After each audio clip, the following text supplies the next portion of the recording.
Women bring the heat. 6:15 p.m. every Friday. UNC Women bring in the heat with Marsha Walker. Fire Friday.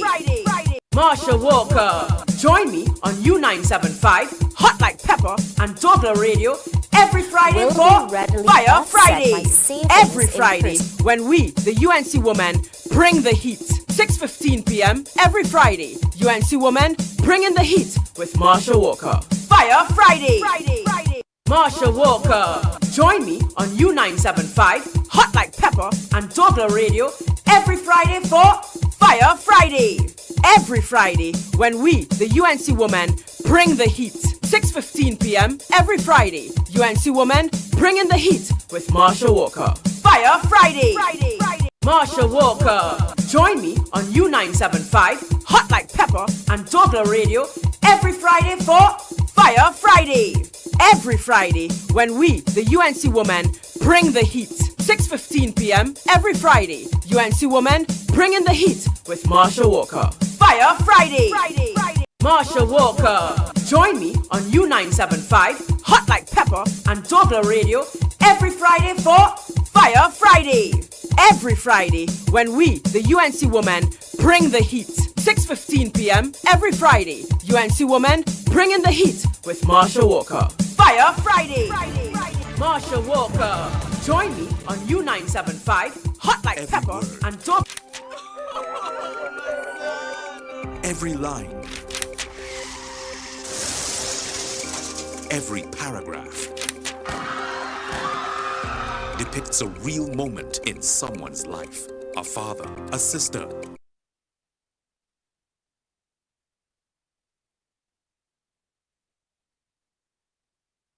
strive to always bring your stories to life, because your stories are more than just words. Newsday, independent and credible. What goes in is a local something that makes it all taste better.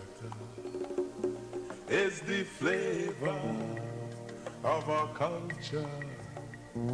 Come from here, come from there, and everywhere. It's the special flavor that's made us savor at the Royal Castle. Oh, come the Royal Castle. Royal Castle. Flavor to the bone. Royal Castle. Taste the very own. Royal Castle is the local something that makes it all taste better. Taste the unique flavor of our culture at Royal Castle.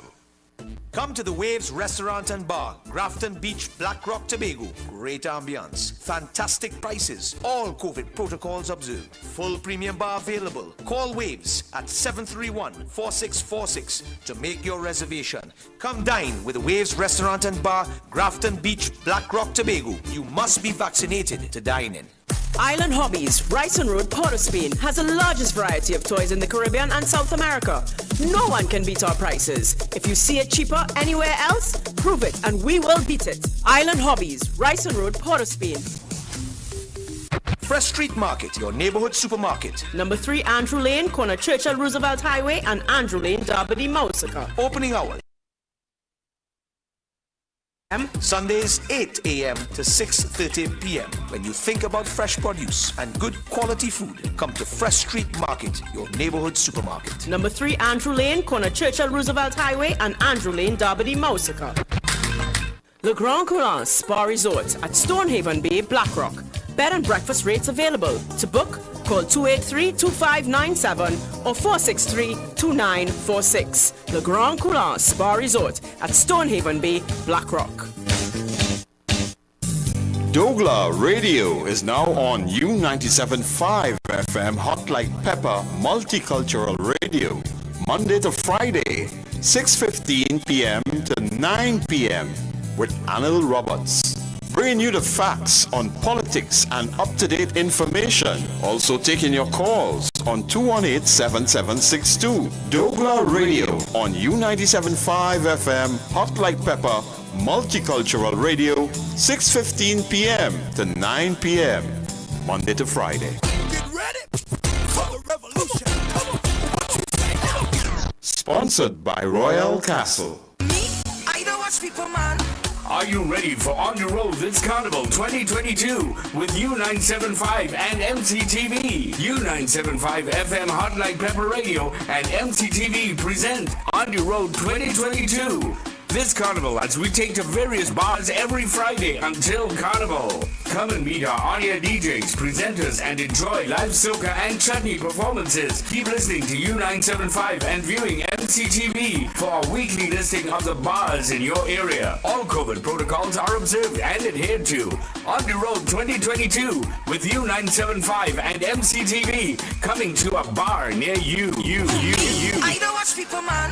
The local Palooza show and countdown. Now showing on MCTV. Hosted by TNT's rock ambassador, Bees Hi-Fi, the metal merchant. See and hear all your favorite local rock bands. Keep it rock alive, Rhythms Communications Network. Local Palooza show and countdown on MCTV. The local Palooza show and countdown. Now showing on MCTV. It's time to make your community better than before. Join yours truly, Kieran Joseph Samaru, on Your Community. We'll be discussing the important issues with the important people in the place most important to you, your community. Join us every Tuesday at 9 p.m. right here on MCTV as we know how to make your community better than before. Spirit of the sovereign Lord, come and make your presence known, reveal the glory of the living God. This is Prophetess Alicia Design Pramsuk with Ruach, Fire for the Nations Pentecostal Church. And I'm going to be on U97.5 FM Hot Like Pepper multicultural radio station from 6 a.m. to 8 a.m. every Saturday morning. This is where you can catch the fire. The Word of God declares that Jesus said, "These signs shall follow them that believe." Signs and wonders and miracles. If you need deliverance, then you need to tune in to this radio station on Saturday morning where the fire of God will be falling and the glory of God will be manifesting. I want to see you there, and I will see you there with the glory of God. See you there. This is Prophetess Alicia Design Marsha Walker. Join me on U975, Hot Like Pepper, and Douglar Radio every Friday for Fire Friday. Every Friday when we, the UNC women, bring the heat. 6:15 p.m. every Friday. UNC women bring in the heat with Marsha Walker. Fire Friday. Jesus said these Fire Friday.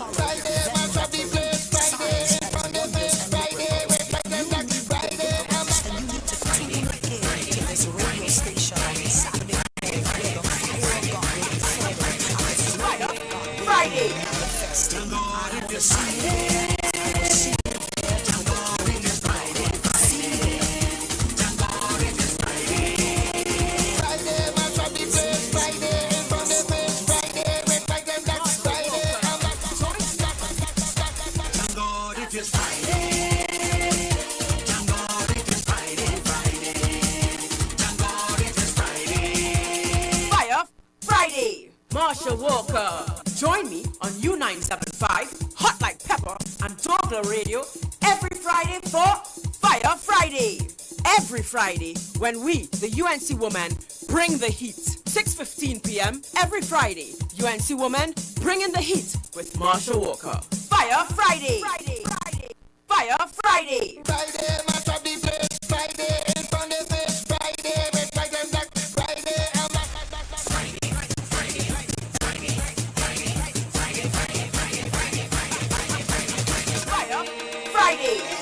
Thank God it is Friday.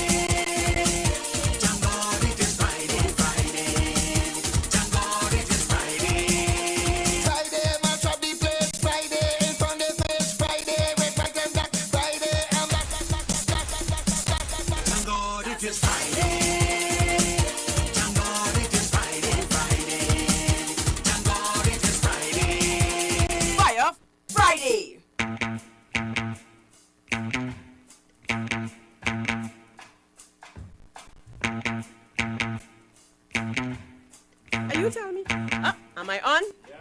right, Corky's just come and tell me go. Oh my. Yes, go. Corky, it is 6:25. And you had me fixing my hair, all kind of thing. And Corky and tell me my video on it. So check me. I'm fixing my hair, I'm fixing my face, all kind of, I touch my nose, all kind of thing. And Corky and say, hey, the camera rolling, all kind of thing, you know. So we had a lovely young man who just came. Let me remember. I want to call, what is this company's name? Corky, I know you're going to get a mask, but it's so cool. I got a Fresh Voices Productions. Really I got nice. a red, white, and black mask. Oh. To match my, did you notice I'm wearing a red, white, and black jacket today? You know, Real 2010 boy. So this is very cool, you know. I'm so loving people that appreciate our fight. Yes. And they, you know, they support us, not in and I always say, I'm gonna tell you something, huh? You know, when during the campaign, Yes. I would say anybody making a donation or whatnot, you must understand that. Yes. So there are two things. I try to explain to those who seem to think donations and stuff are bad or whatever. And it's not, I mean, campaigns must be financed, right? That's the bottom line. Yes. You know, money is how the world works. You know, we have groceries, we have school bills, you know, and we have campaigns. So there must be some way of financing the campaigns. Yes. Where things go wrong is when you believe that if you finance me, Yes. you must get some sort of political favor after, right? So when people say, well, what's in it for me? My response generally is fairness. Yeah. When you help me, when you fund me, when you support me, sponsor me, you know, get involved in an initiative. Yes. Don't think 10 years down the road, 20 years down the road, you know, maybe one day, I don't know where, my prime minister or nothing, you know, whatever, wherever God takes this. No, it's all good, man. Right? What you don't do is come and say you remember this when and whatever. Because I will say, no, that's, you know, it's just not how it works. What you are buying into is fairness. You know that you're buying into a government that believes in fairness. And I remember a businessman saying that. He said, listen, I am not supporting your campaign for any political favor or anything like that. But unfortunately, for businessmen, what is happening is that the rules for some are different to the rules for others. And so it's difficult just because it's unfair. So they're not supporting because they want something unfair, but they just want somebody who will be inside of there, who will give the same tax breaks to everyone, the same import duties, export duties, everything to, you know, the same thing to everyone. And that is what you're supporting when you say, okay, I'm going to support your campaign, etc. You're going to know that, listen, I'm going to come in there and it's going to be fair. It's not going to be, well, because this one is a P&M financer or this one is a UFO financer, whoever. It didn't make no difference. And that is where we want to get to, right? So, you know, there are funds and stuff that's necessary. Financing is necessary because I know a lot of people talk about, you know, campaign financing, etc. And, you know, financing is necessary.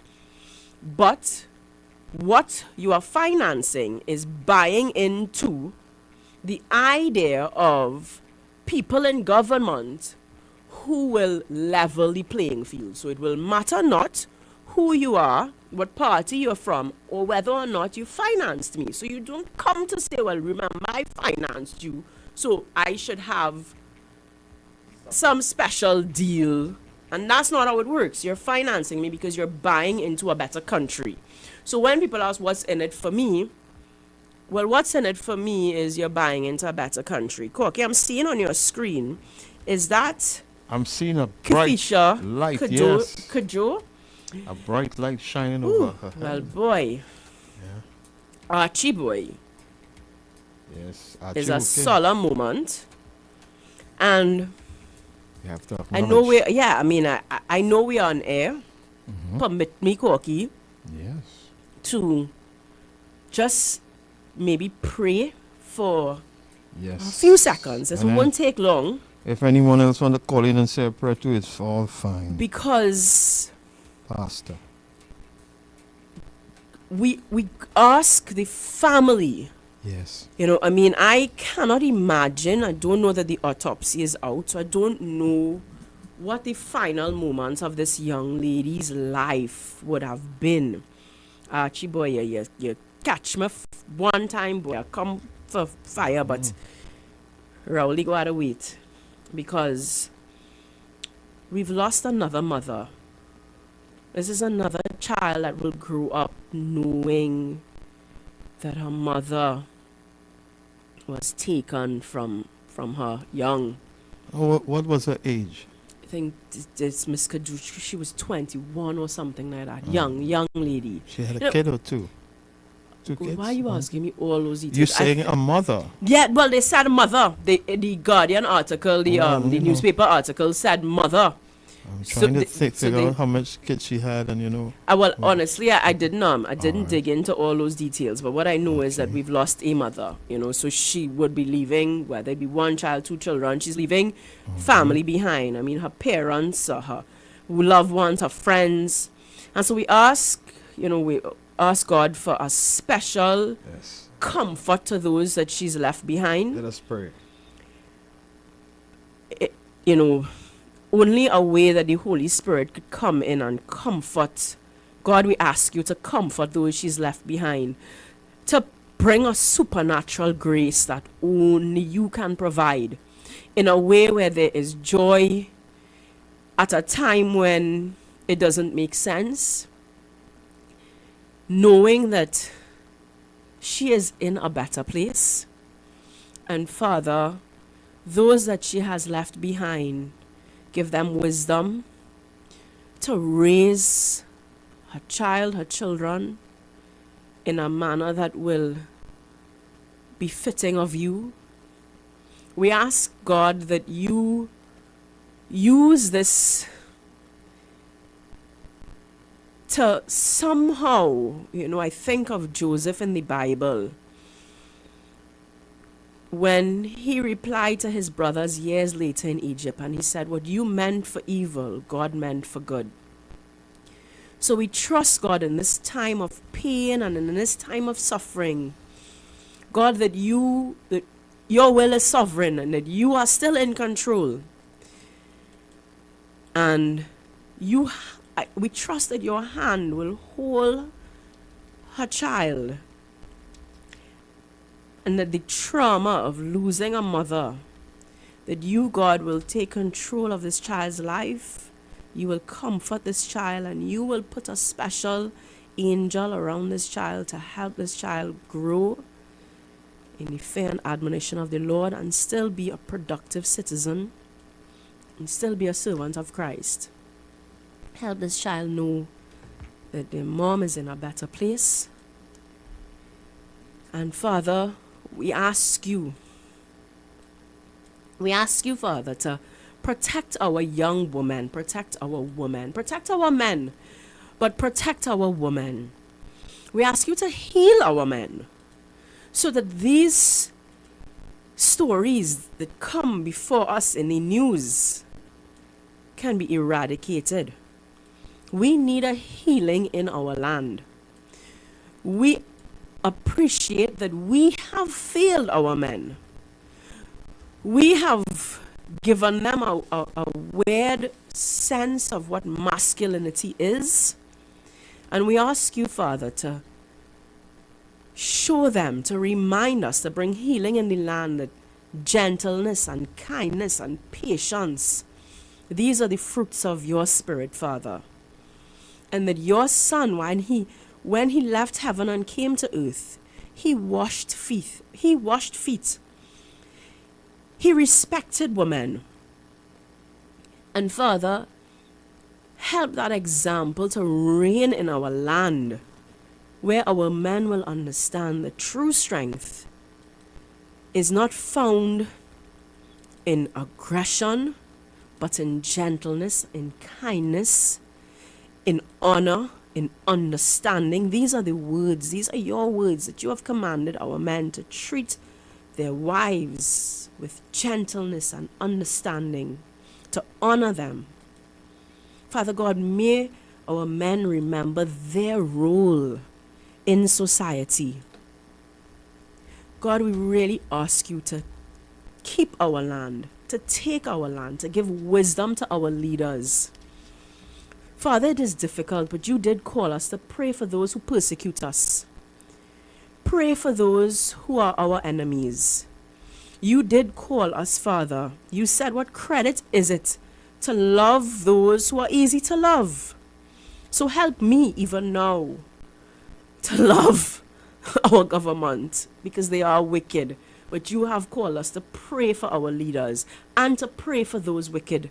So we ask you to soften the hearts of our leaders, Father, because we need them to champion policies and legislation that will protect.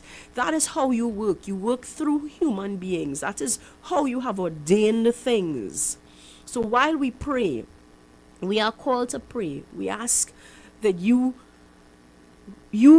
change the hearts of our leaders, because they are in control and they have the power. You have given them the power to affect legislation and policy that can help save our women. We ask this through your Son's precious name, Jesus Christ. Amen.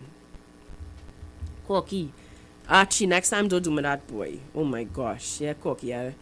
Yes, I mean, yes. it's difficult. Woo, because it's 1 year on from Andrea Barrett's death. The same Oripo, of course, tomorrow. And you know, people will say, the haters will say that we're making it political. I want to tell you all that everything is political. Yes. If this pandemic hasn't taught us anything, one thing please learn is that everything is political. Our children cannot go to school because it's political. Our children cannot go to family entertainment because it's political. Because the people cannot bury their dead because it's political. Right? How many Hindus could not have afforded for their religious freedom to exercise their rights, to practice their religion, because it's political? Right?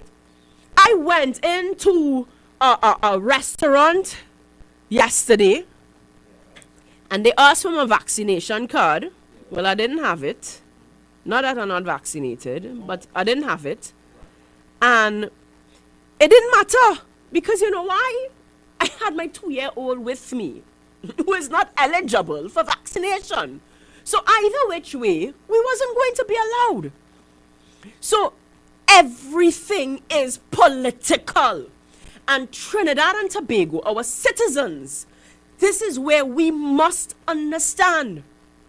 We must understand that politics affects every single aspect of our life. So when you say that I'm making Andrea Barrett's death political, yes, I am, because everything is political. Everything is political. Okay? Miss Kajo's death is political. That's the bottom line. It's political. Because politics impacts every single aspect of our life. There are people in other parts of the world that cannot preach the name Jesus Christ without having their head chopped off, because that is political. We must understand that politicians impact every aspect of our life. As a woman, there were times gone before where women could not vote. That is political. Do you remember years and years ago? If a woman was caught in the act of adultery, it was political. She could be stoned. Every single thing is political.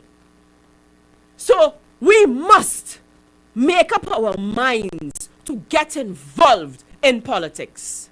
And I am not calling on every single person to be involved in frontline politics. That's hard. Let me tell you all a story. Me and my husband does fight. I don't know any marriage that don't fight. Especially in, when they talk about the first 3 years, I think it's critical. I know marriages, I know people who date for 15 years and after they get married, they break up. They're like, but we thought we knew each other. Something different about marriage. It's hard. Right? So I put my husband out to sleep on the couch.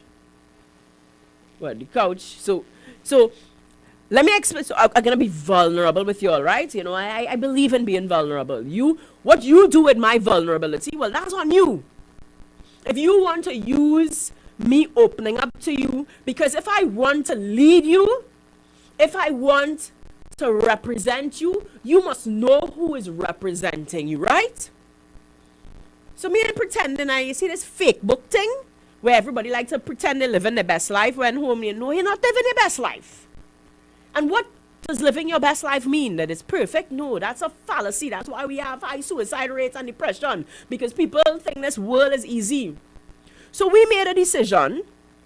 One, when you're in politics, frontline politics, your media contract might get cancelled. Things might happen. Certain companies not going to hire you. I can't apply for a lot of jobs because you're in frontline politics. So there's an income sacrifice that you immediately have to make. We used to live in the East. If we're going to go back to Diego Martin West, and that's where I'm gonna run, and I, then you should be there. So we live in the back of, my husband's grandparents. And we would have had to save and stuff to do a little renovation, but during the elections and stuff, it was, literally a studio apartment, and it was his office, and we converted it, and we say, well, we'll stay there at least for the election, so that we will be in the West, not in the East. So I put the man out on the couch, but the couch is like on the porch, so technically putting him out here, I sleep on the porch. However, anybody's ever find anything out, they find everything out, because that is politics.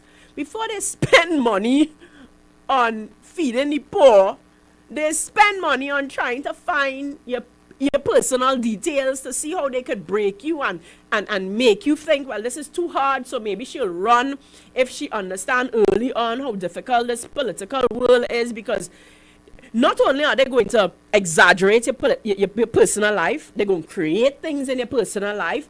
So it takes a toll.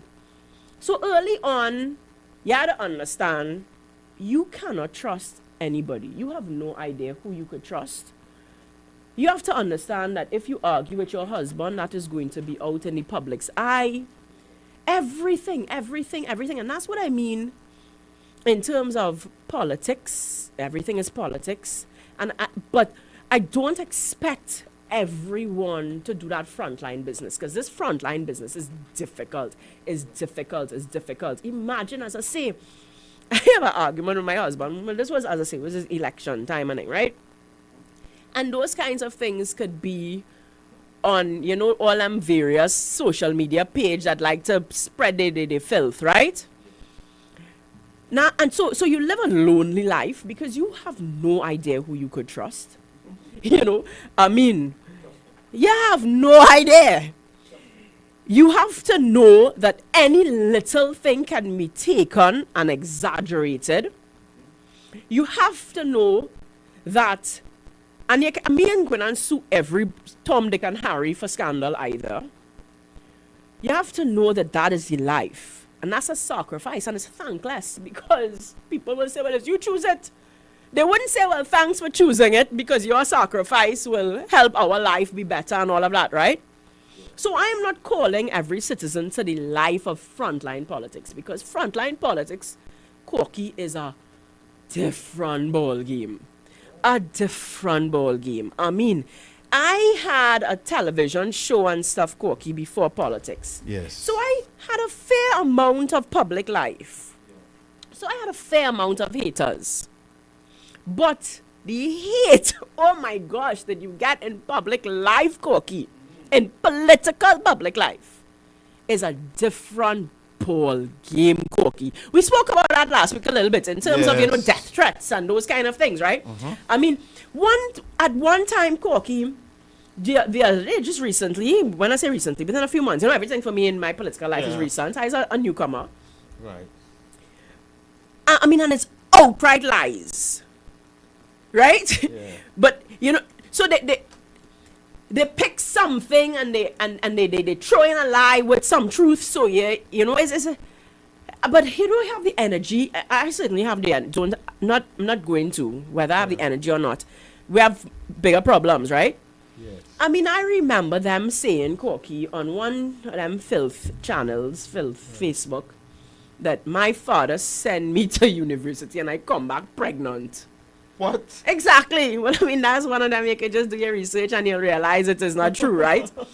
But it just goes to show. I mean, my daughter is now on social media and stuff, right? Yeah. So you have to prepare for everything. Yeah. Well, thank God my husband loved me since he's 6 years old. So I think nothing anybody say now could change that. Thank God. The only person can change that is me when I buffing him. The lion that is beyond Douglar politics, he's got to deal with home, man. So then for that to happen, what they're saying now, what subject you were studying for this? But I wasn't. Listen, if you know Corky, Yeah. if you know my financial history of my family, my Yes. father ain't no way, no how sending me to study nowhere. I grew up a fairly financially humble life, right? Okay. My father wasn't affording to send me nowhere, Right. right? I played hockey trying to get a scholarship. Okay. When I could barely even afford a hockey stick, I have always used a used hockey stick because my mother could not afford a hockey stick. I Okay. have always used a used hockey stick. Oh, hockey. Right? Yeah. When back in the day, the government didn't pay for athletes to travel, travel, their plane tickets and stuff, right? So they may pay for some, but there's some that you have to pay for. So that whether I was talented or not, I was not making any national team, Corky, because I can't afford any of it. Right. Even when it was time to go to university, even with a full scholarship, but I can't even afford the plane ticket to reach the university. Oh my gosh. So none of it mattered. It just didn't matter because you would have to pay for my ticket to reach there. You would have to pay for meals for me. It would be. I just didn't have. Yes.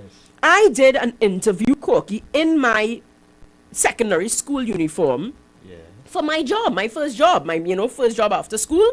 And I remember the man saying, but you just finished A-levels. Why you don't take a break for the vacation? Yeah. Why you want to work right away? And I said, take a break? And if I take a break, I wouldn't even have taxi money to go and Lime. You'll get break up. So I need to be in a job if I am to take a break. Finally I can work. Finally I finish school. I can get a job so that I can take a taxi. I can buy myself an outfit. I can pay for a club, to go to the club or whatever. Yes. So it was erroneous for somebody to even first begin to show that they wasn't even doing their homework properly. But that's all stereotyping and all kind of thing. You know how many people think because I have a little convent accent? You know how many people stereotype thinking that somehow you grew up nice and dandy?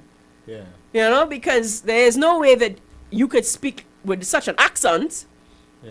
and grow up poor. It don't work that way. It's so silly, right?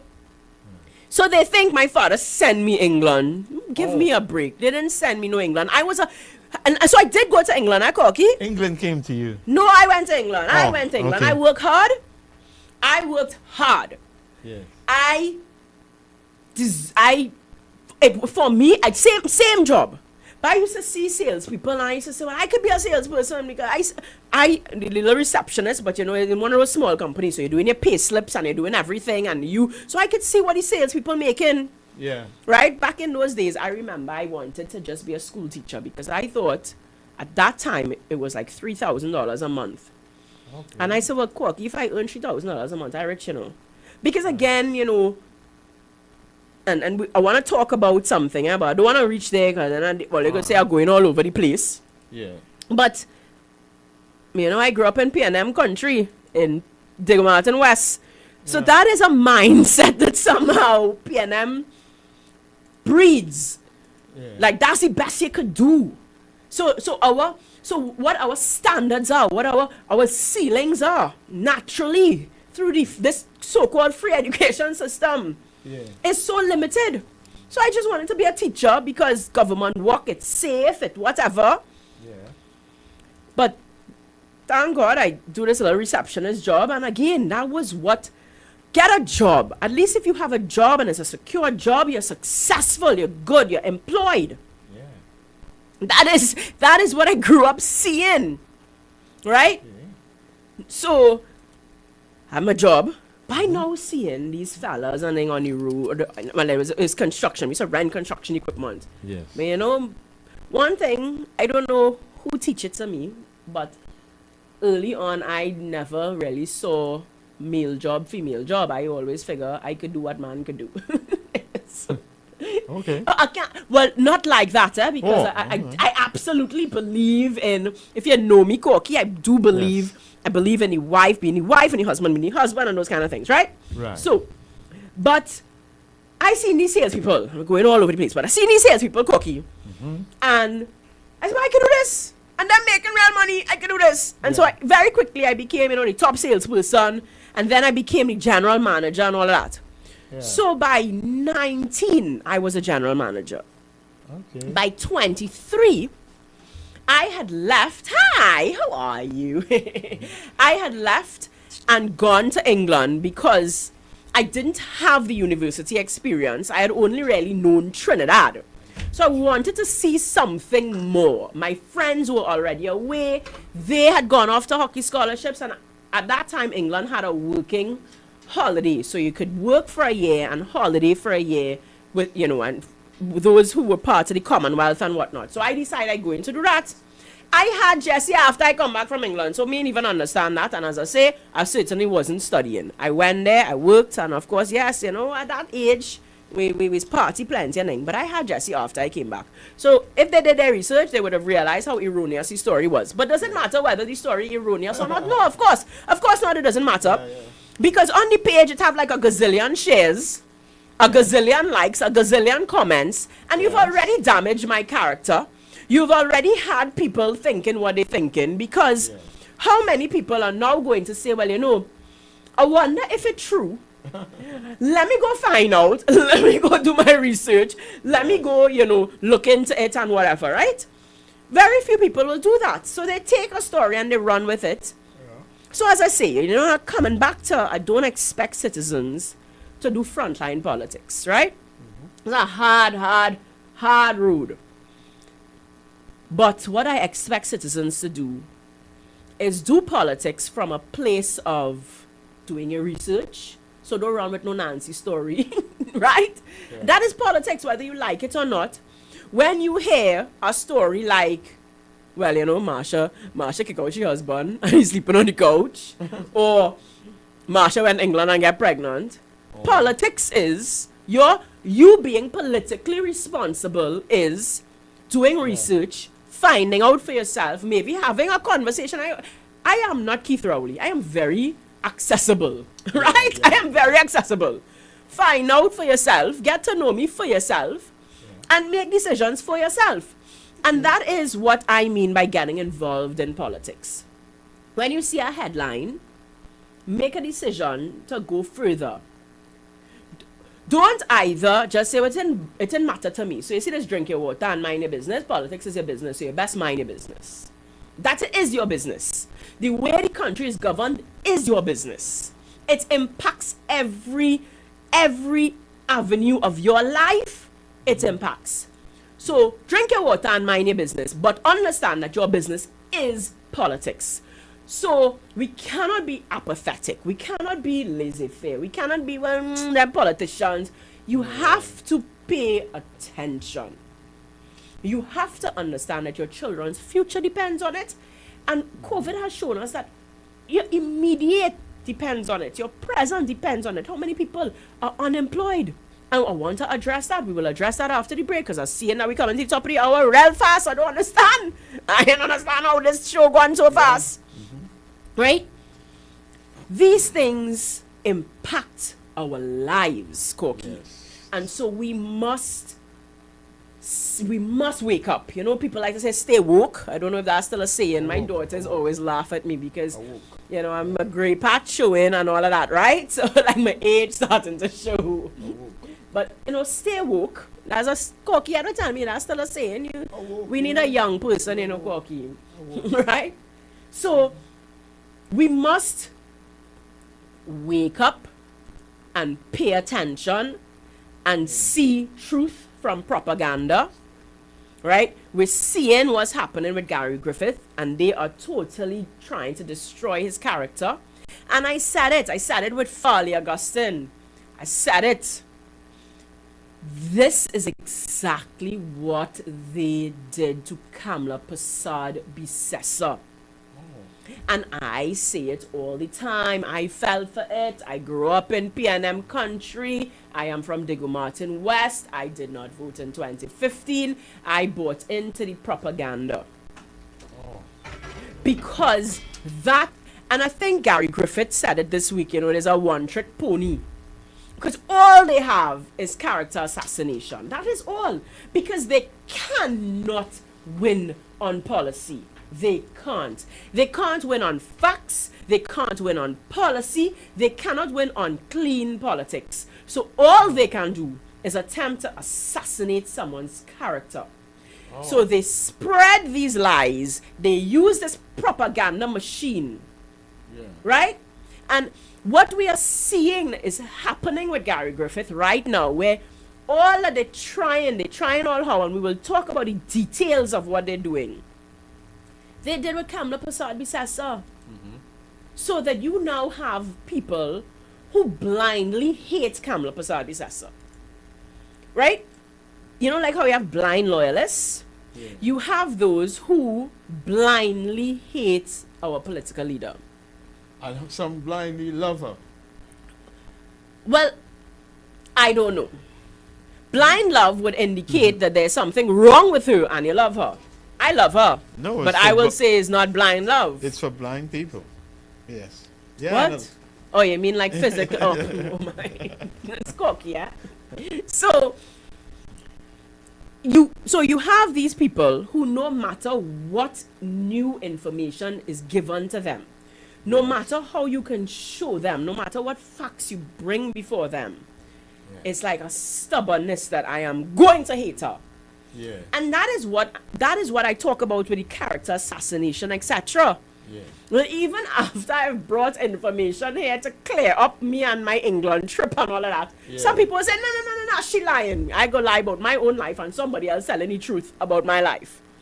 Right? So that there's that kind of blind following. So no matter what, you're gonna hate her. Right? And that is damaging to our country. Because one, you're gonna vote based on a lie.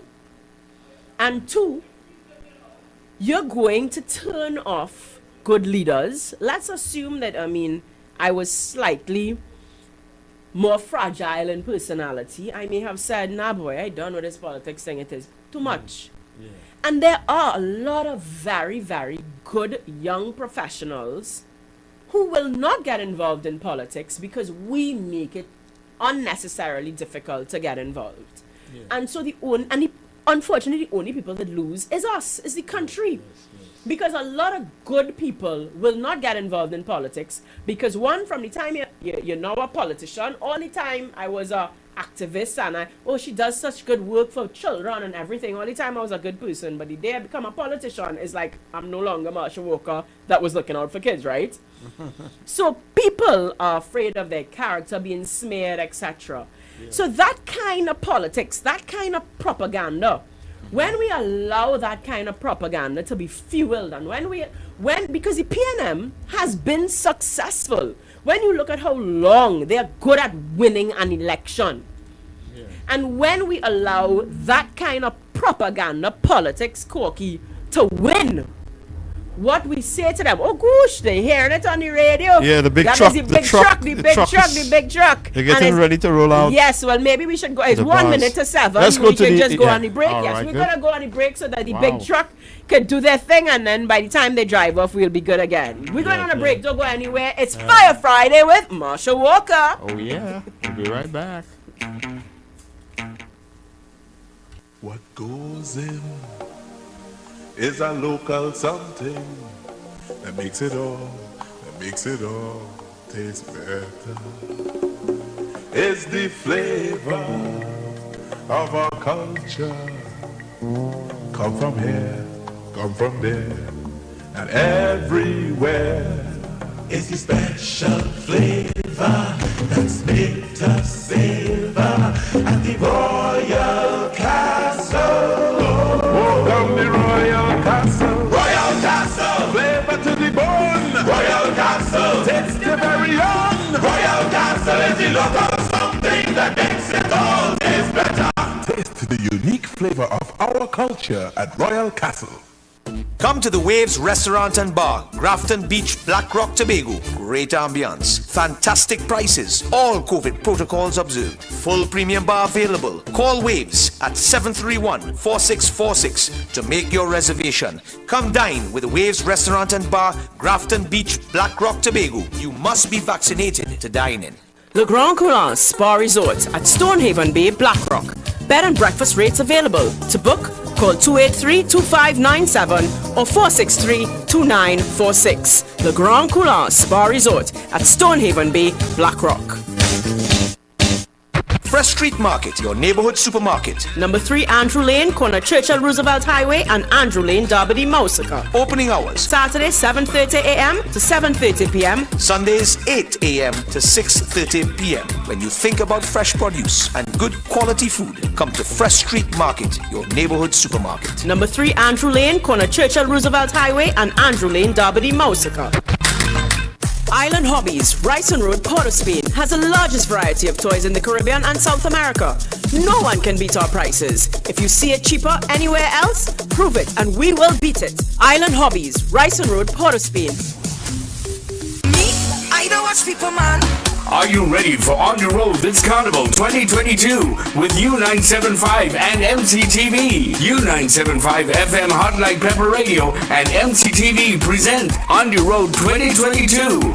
This carnival as we take to various bars every Friday until Carnival. Come and meet our on-air DJs, presenters, and enjoy live soca and chutney performances. Keep listening to U975 and viewing MCTV for our weekly listing of the bars in your area. All COVID protocols are observed and adhered to.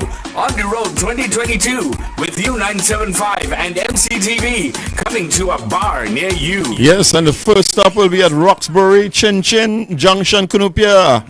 And then Palm Springs, Southern Main Road, Cunupia, 6:30. Oh, I don't know. And then we have Unique Restaurant and Bar, Main Road, Longdonville, 7:15, thereabout, maybe.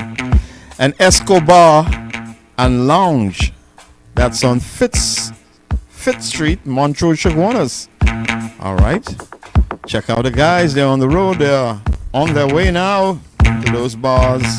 It's yours truly, Corky D, alongside Marsha Walker here. We'll be right back. Time has come. New 97.5. Make it your choice. Something for everyone. 975 FM. Music for you. It's all about you.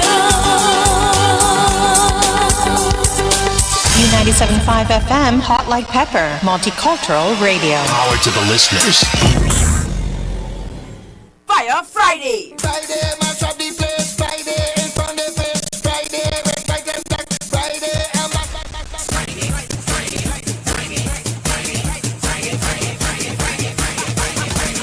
Fire Friday!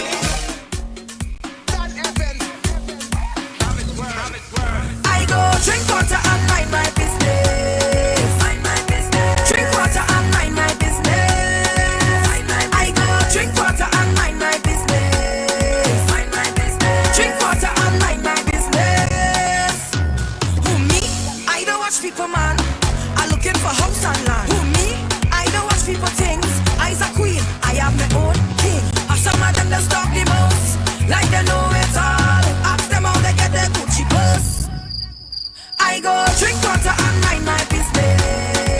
So if you see something bad, you will just drink water and mind your business, and you wouldn't say nothing. Well, Mm-hmm. here's what I want Trinidadians to use this, because people say, you know, it's like Yeah. a anthem, right? Uh-huh. What I want Trinidadians to understand is that politics is we business. Politics. So mind your business. But in But other politics things, is your business. with Carnival and thing and mind your business, or something bad happen and somebody get murdered, mind your business. That is your business, and that's what I want Trinidadians to understand. Oh, okay. That is your business. All right. Right? That's what I want Trinidadians to understand. But they would So listen to mind this your song. business. Uh-huh.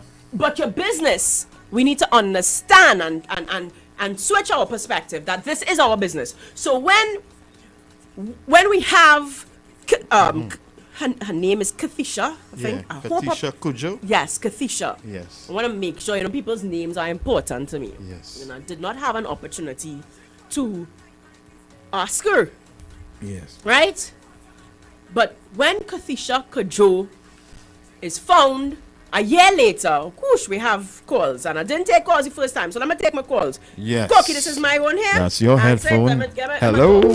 All right. Look, Call I back lost- 218-7762. Yes, I am sorry, because I saw it ringing Yes. the first time. But you know, sometimes you just leave me and go your way, and then I don't know what to Yeah. do, and you know, I still a little scared to operate with. I don't leave know. you. You have to be right or wrong. Yes. Just went we have to shut down the live as well, because the guys will be streaming on the Facebook Live. Okay, I was okay. told. Oh. So we have to go to your page. Okay, well, so I still locked Yes. out of Facebook, right? All right. But they have the Douglar Politics Facebook page that they could go on to. And of course, Yes. my friends list. And then we have the website. That's Okay, right. www.975radio.com. And then we are also on Mixcloud. So if you go to the Okay. Facebook page now, you'll see us on Mixcloud. Right. And if they just type in Marsha Walker 2 on Facebook, Yes. that's my new my new profile, really, man. Oh gosh, I went from like thousands of followers and too much friend list, and I can't 101 friend requests to like nobody as a real newbie on Facebook now. But they can type in Marsha Walker, and what I did was I posted all the different links there as well, Yes. if they want to, right? Okay. And they could, I don't go, oh, they add me as a friend now, you know, something. Mixcloud up there. I don't know, I don't. So what you have to do is send me that link now so that I can add it, When right? you go to the U975 Facebook page, the link is there as well. All right, okay. All right. And then the link is also there for www.975radio.com. All right, good stuff. Good stuff. So people switch across to Just switch across, www.975radio.com. Okay. Website. Okay. Dynamite. Okay, perfect. Good stuff. Yes. So we've settled that. Mm-hmm. All right. Good. All right. So we've settled that. So we're gonna go now. Well, I'm taking this back off because you know, and now I have to go back. I have to find back. I have to find back now my link. Wow. Because what I also did not do for the last hour, are really treating our supporters bad today. Why? Well, because I don't know.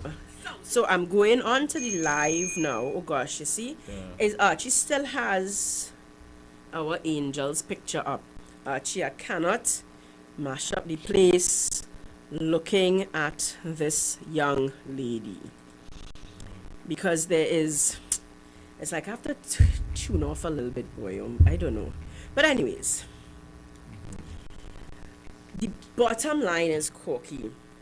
It is, I was going to talk a little bit about Kathisha, right? That is your business, because our young ladies are dying, and they have several things that I have a problem with. One, I have a problem with certain people who, yes, I believe that everything is political, but I also do not believe in using opportunities to get some kind of political gain. And it seems to be disingenuous, right? Because certain people decided they was going to make a gazillion signatures and talk about how, you know, they could be a better opposition than the opposition and all kind of thing. and they use the hurt of the nation and they use the rage of the nation, people contributed financially to some of these movements. I do not know if accountability and transparency reigns in these movements, but these same movements were invited to contribute to the Sexual Offences Act. And according to the Attorney General, so unless the Attorney General is lying, and then you will have to come out publicly and say he was lying. Unless he is lying, you failed to contribute to the Sexual Offences Act. And after your gazillion signatures that you like to boast about and all kind of membership and all kind of promises, you've not been successful because a year later, we now find another woman in the same repo. Right? So maybe now what you can do is eat some humble pie and understand, yeah, because they like to come and say they could be better opposition than the opposition and oh, Kamala weak and Kamala can't get 100,000 signatures, like how they could get 100,000 signatures and Kamala can't get public support. Well, what did you do? Yeah. What have you accomplished with all this so-called public support that you got? Pepper spray legislation still in pass. So maybe what you could do is eat some humble pie and genuinely come together with those who are fighting and say this government out of control. Because when a nation could cry out to protect our women and the government say, well, whatever, take all the time. Because I see the Attorney General saying, well, pepper spray legislation in its final stages, blah, blah, blah. That is hypocrisy, Faris Al-Rawi. Because you stand up in Parliament and he said, you know, sometimes a start is better than perfection. You know, you have to, and I'm not quoting him, right? I'm paraphrasing. I like to tell all when I'm quoting. But I don't have the Hansard in front of me. But he believes in, and I understand that sometimes you need a start. So, you know, he's do that to kind of defend the rubbish legislation that he brings.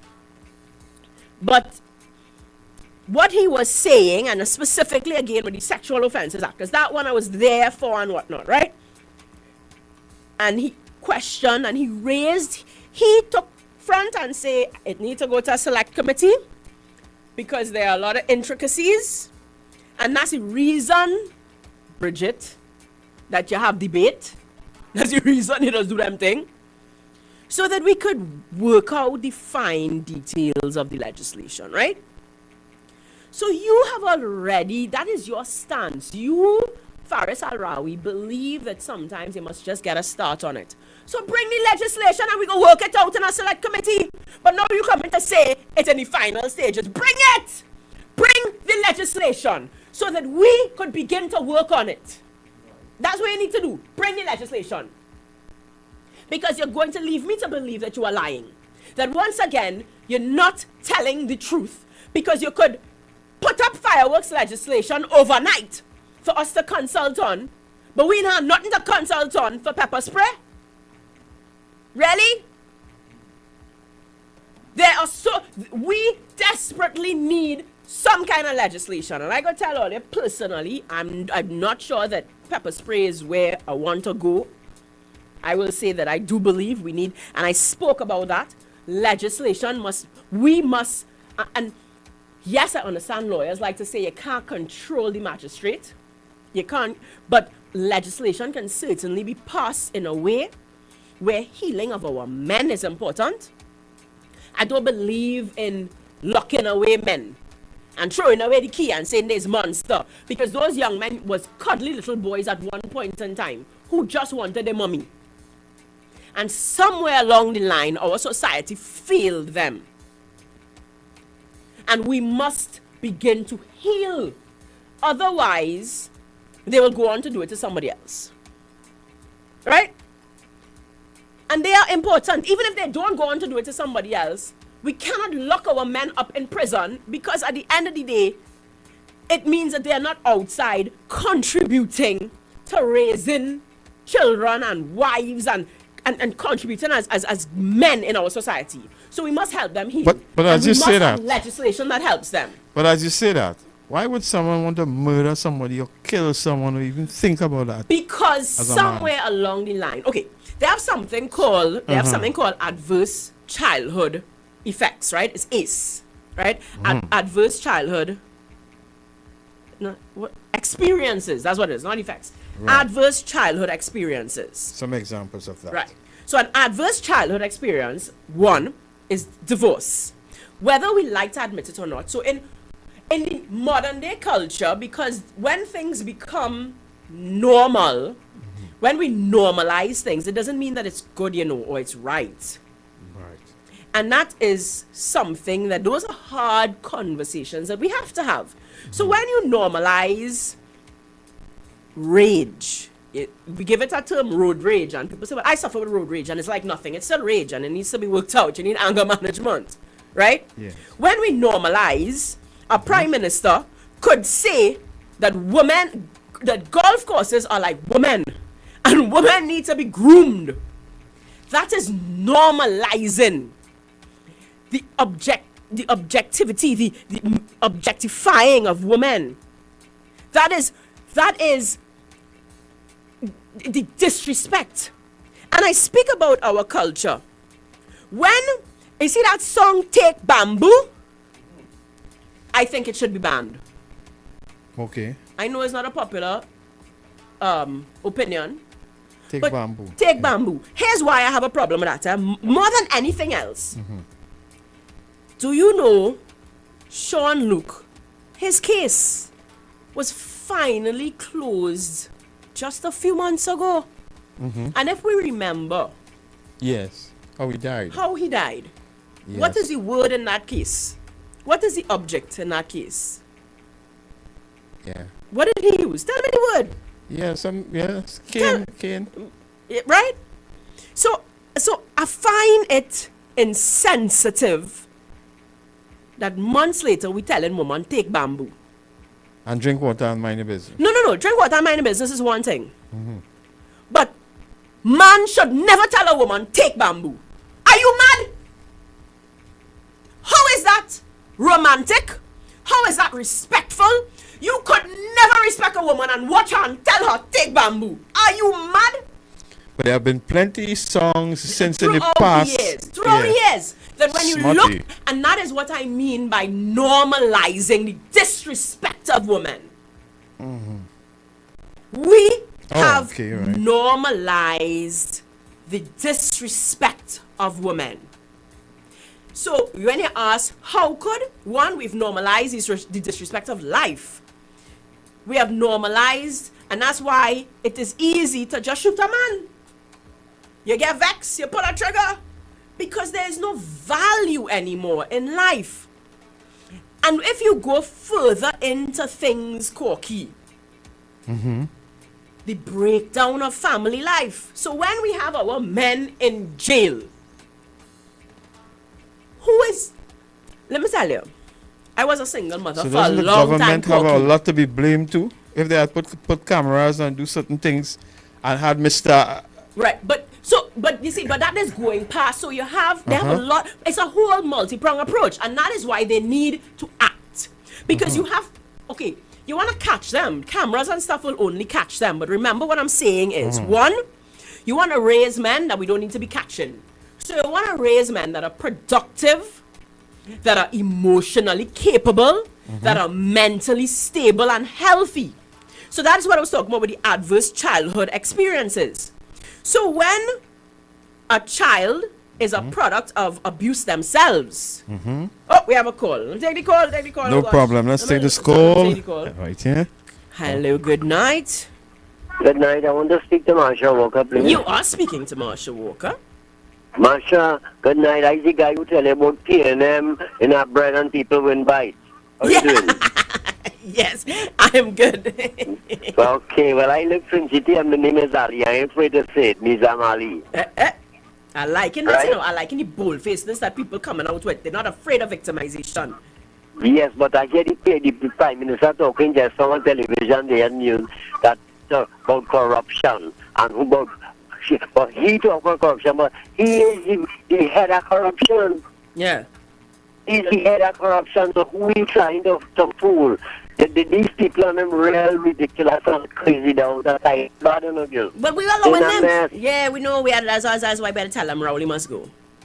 Yeah, you have to go on and that Josie had the organized one for men. I'm trying. So I got. I know. I need somebody to they just donate. So just drop off by the station T-shirts now. Once you all drop off the T-shirts, I go pin them up. So drop off your T-shirt with your name on it. I go paint it and send it back for you. Which part that is? Okay, where are we? Cookie, tell them now. And then we need an official number for them as well, because this WhatsApp number here, it's the amount of calls on WhatsApp and that, you can't find any info there. So we need a number to give. To give people? Yeah. Well, could they message me? Could they email me? What about doing that? Where to? Well, they could email info.marshawalker@gmail. Right. But not everybody could access the email, so you still need a contact. Yeah. Okay. Well, my number all over the place, you know. So, but it will have to be WhatsApp, right? All right. So I am going to tell you all my telephone number on air. You will? I will. All right. But I'm warning you all. You could warn somebody and you give them your number on there. Don't make that Don't mistake. make the mistake. Yeah, Marsha. Well, a lot of people have it. Anyways, but we have a caller. Yes, caller. Go ahead. Yeah, Marsha. So, but tell them where the station is. The station is in where are you? You know, I don't know. But I am in Trinity Sinclair Gardens, right behind Superfarm. Okay, so we're in Central. All right, you like it? Okay. You like us? Okay, well, we can deal with that. We can deal with that. Okay, you want something, but you see, I want to get some. I feel like I'll buy one and just write it up and do my own thing. Okay, hold the line. We'll give you a number off the air, right? Stay on the phone. Oh, okay, well, right. Okay, right. Hello? Hello? Yeah.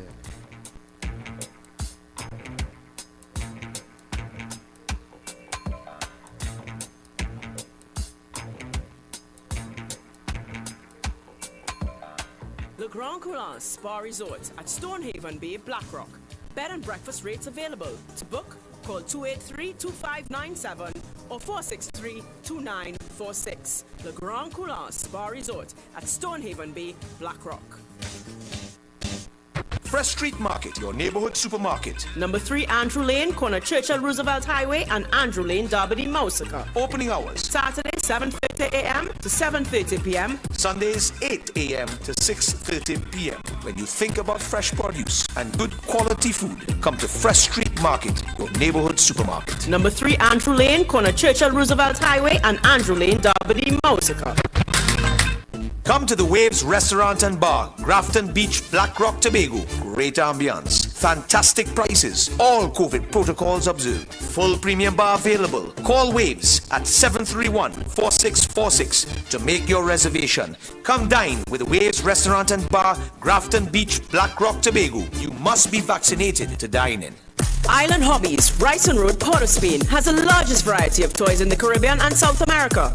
No one can beat our prices. If you see it cheaper anywhere else, prove it and we will beat it. Island Hobbies, Bryson Road, Port of Spain.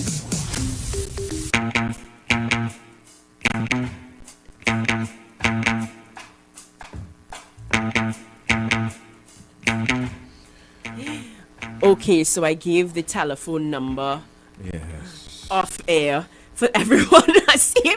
Oh gosh, I love these fans. You know, I love these supporters. I don't like to call them fans, the supporters. Yeah. Everybody's saying, "Don't give your number. Don't give your number." So thank you. Yes, you see, they're looking out for me, and that is why I already like my supporters, because my supporters look out for me. You know, and so I know that they're gonna have my back and protect me. You know, and I appreciate that. I really, really appreciate that. You know, well, I've learned a lot since hearing you all talking. You, Anil, Victor Roberts, Anil Roberts, you know, and, you know.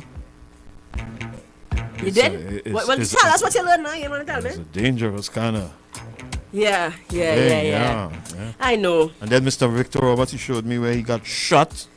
Yeah, but as I say, I mean, it's difficult on the road. It is. It really is, and so that's why I always, and that's why I say, I mean, I know I don't expect everybody to do frontline politics, right? Even with so like for instance today, right? We protested outside of Parliament. I wanted to discuss that too. Gosh, we're going all over the place because I still want to discuss. okay. Oh, we have another call. Okay, let's take the call. Let's take the call. Hello. Good night. You're live with Marsha Walker. Present, good night, my lord. How are you going? We are fine, thank you. How are you?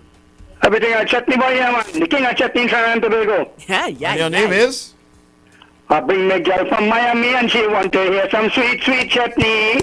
I take she down in Renzi, I jam she with my recipe. The girl start to dance like she gone back to the burrow. And what's your name, sir?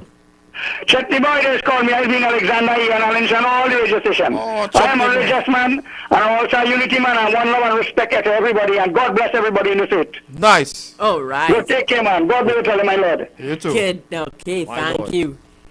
We need to change What? the word from jam, though, eh? I don't like the jam she. I don't know. Well, it always We comes back must to find that. another way. Love she. Love she. Is the same, is a one syllable, where to find, I don't know.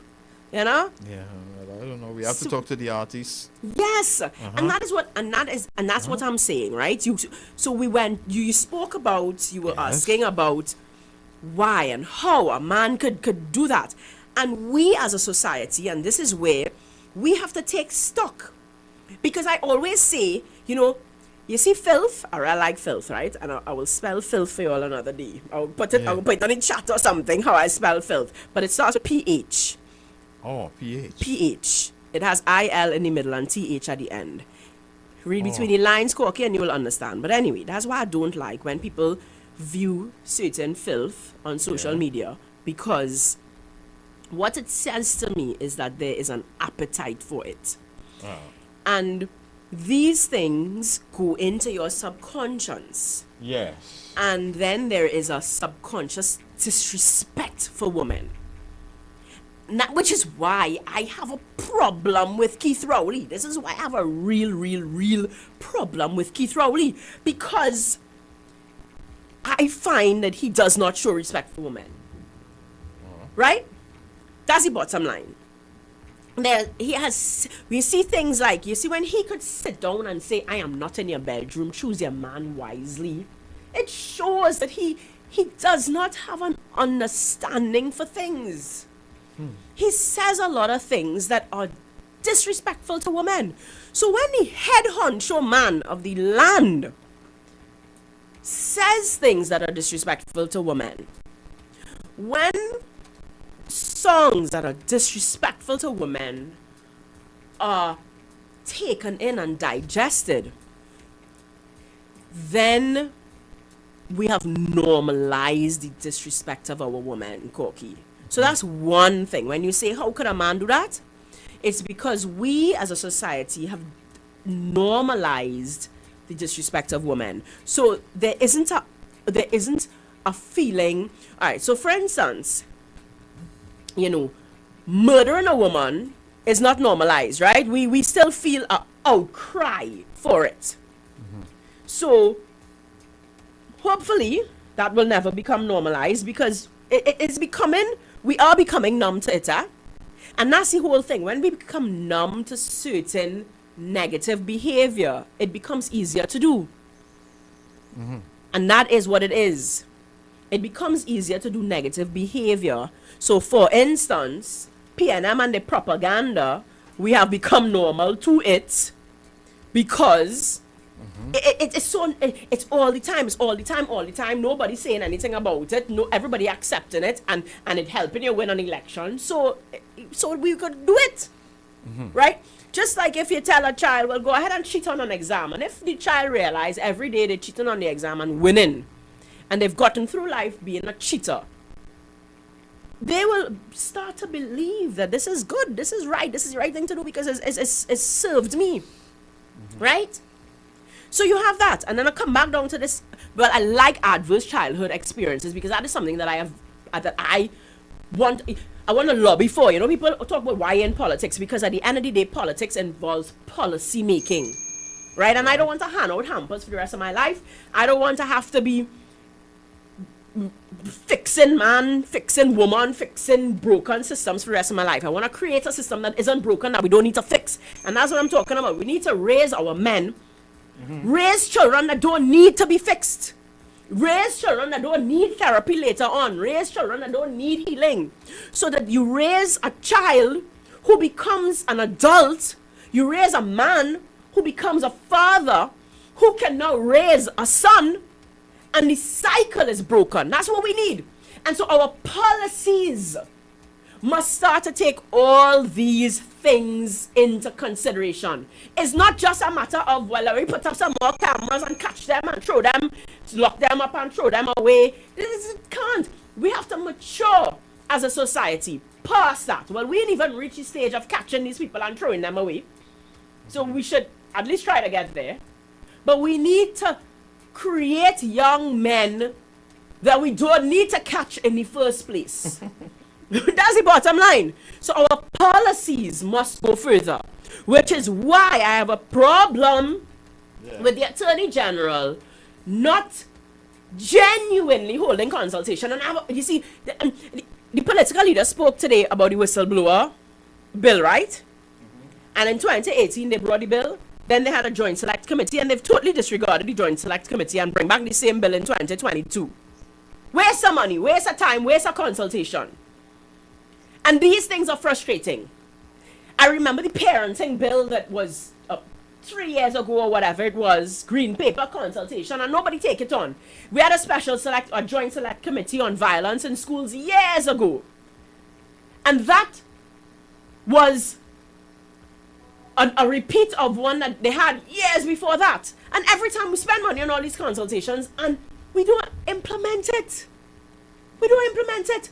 This PNM government, I don't know, boy. Oh gosh, I'm fed up about talk them, eh? I'm fed up.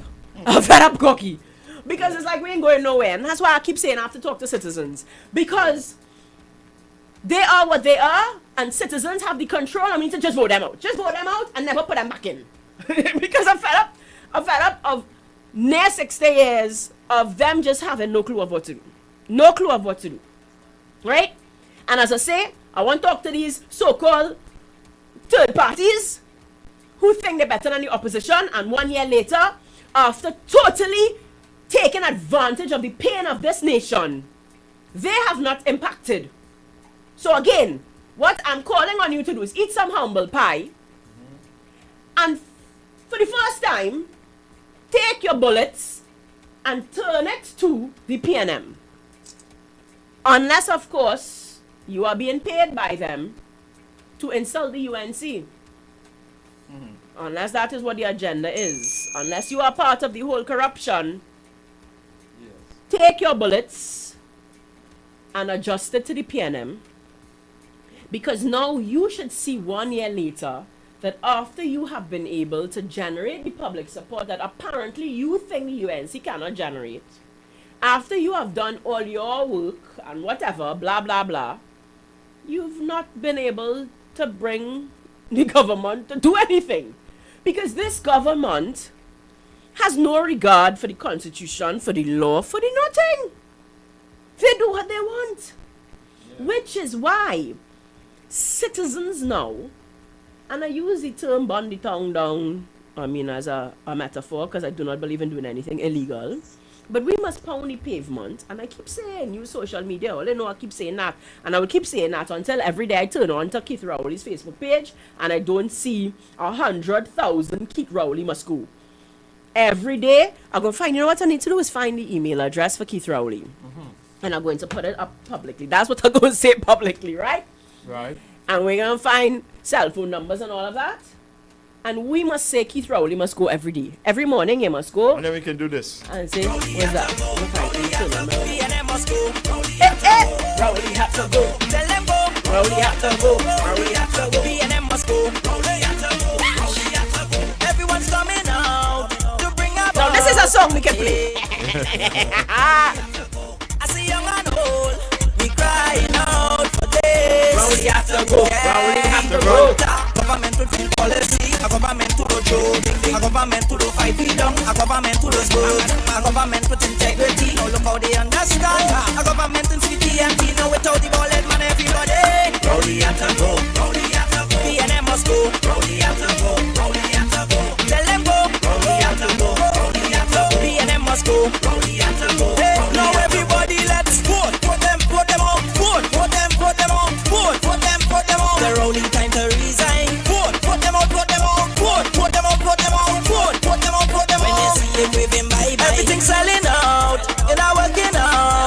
again. Rowley had to go, Rowley had to go.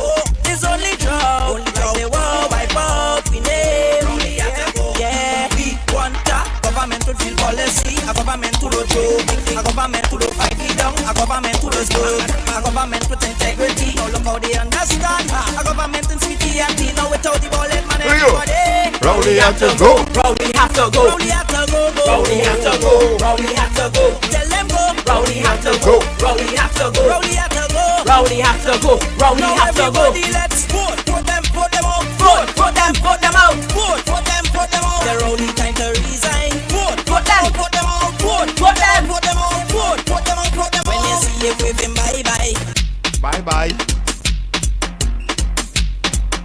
Yes, Cookie, I like that song. Oh gosh, that is the nation anthem from now on. All right, Cookie, all you had to play that again somewhere during the night. All right, you had to play it again. yeah. Rowley have to go. He has to go. But where will he go? I don't care. Oh. Go from government. He can go. I don't know where he's going, but go from government. And we put it on a copy and paste on a clipboard. Every morning you wake up, read your Bible first and pray and thing, eh? But then you go to his Facebook page and you type Rowley have to go. Yeah. That is what we must use our voice and force him out. We want a fresh mandate. Let me explain this fresh mandate thing to you all. Let me explain it, Corky. Yes. Right? Hey, somebody say I have nice moves, boy. Right? Let me explain this to you. What does a fresh mandate mean? Simple. In 2020, Keith Rowley said that he saved the country from COVID. The numbers were low, blah, blah, blah, whatever. And he campaigned on nothing but COVID. Because before COVID, employment figures were low, crime was high, foreign direct investment, everything was off. Right. The economy was already crashing before COVID. And these are things that we must remember, Corky.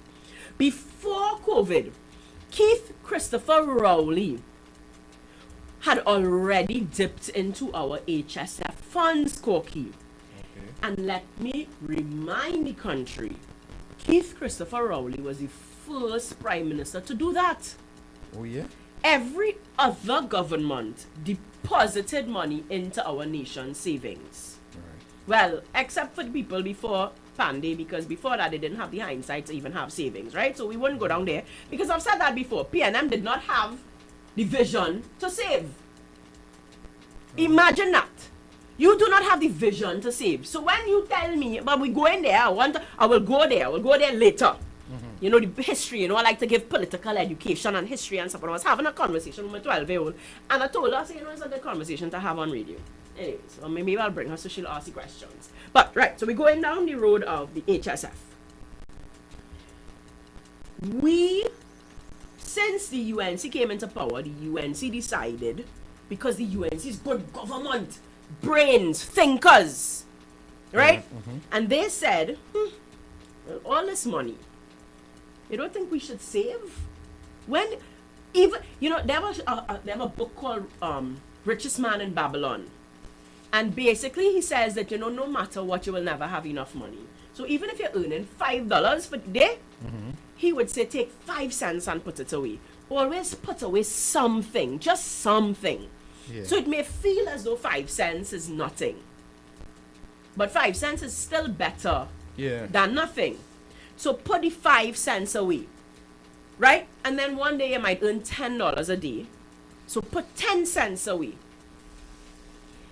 Yeah. Always save something, right? PNM did not do that. What did they do? Well, I can't tell you what they did now, because if they don't save, they spend them. They spend, or they might thief. Oh. Things, whatever they did, they didn't save. Right. UNC came into power and said, this makes no sense. We are a rich nation. What we should do is make sure that we have some savings for a rainy day.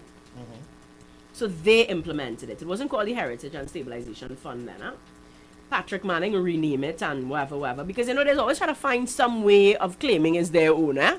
Yeah. And that is the whole twisting of the truth and the facts and mashing up thing and confusing thing. But anyway, whatever it was, so he took the money from what Pandey had created, put it into the HSF, and so people like to say, but is Manning create the HSF? No, Manning didn't create no, this is semantics.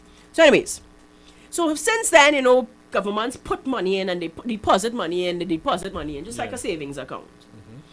Prior to the COVID pandemic, Keith Christopher Rowley dipped into our savings. So we must not forget that the economy was crashing prior to this pandemic. Unemployment was ridiculous prior to the COVID pandemic. Crime was ridiculous prior to the COVID pandemic. Keith Christopher Rowley used the pandemic as a way out. He politicized the pandemic. And whether he fudged the numbers or not, well, I have no evidence of that. What it could look like and whatever is a different story. But if you ask me, it looked certainly very convenient that all of a sudden, death's low, COVID numbers low, everything good. And then after elections and you win the mandate to govern us for however long, all of a sudden, COVID out of control. So if you ask me, it looks certainly like, you might have created a certain picture. So that was all you had. You campaigned on this performance. And you took full credit for the successful management of the pandemic. If you ask me, if you take full credit when it appeared to be successful, now that it is not successful, you can't tell citizens to donkey the scene. Because if you took responsibility for the good, you must take responsibility for the bad. You campaigned on a very specific issue. And that issue is out of control. So now you must come back to the nation and campaign again.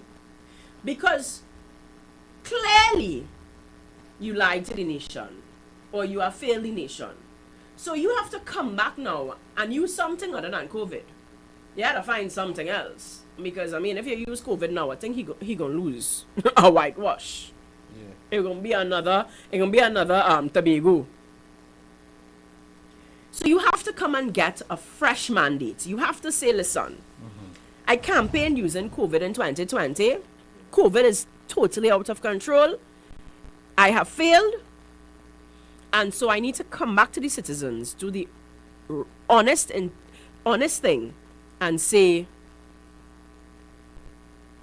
I need, as I say, you gotta find something else. I don't know what he could campaign on, right? That's why I think he should just call elections like we win and go, or he should just step down. I have no idea, right?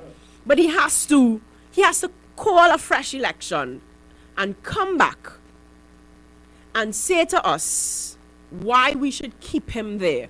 Because he does not deserve 5 years, because what he campaigned on, he has certainly failed on. Mia Mottley had some division within her, and we certainly seeing, it looks certainly like PNM have some division going on with them, because them, it rare looking as though they're throwing Faris under the bus right now. You hear Faris get questioned by the cops and thing, but anyways, so they're throwing Faris under the bus. But Mia Mottley had the citizens of Barbados seemed to be against her. There was grumbling within her party. There was grumbling in the nation. And so she did the honorable thing and said, right, fresh elections. Because I cannot continue to govern if there is a feeling that you don't want me. If you believe that I'm doing the wrong thing and I'm governing the country the wrong way and I'm managing the pandemic the wrong way, then replace me. But what I need is to hear from you whether you still feel that I am the right person to lead this country. And so even though elections were not due for another couple years, she called a fresh election and she won. Landslide victory. So what it says is that there is a confirmation that the people of Barbados have confidence in her to continue to lead the country. We have protests in Trinidad and Tobago every day. First to begin, the numbers in the last election show that he does not have a unanimous mandate.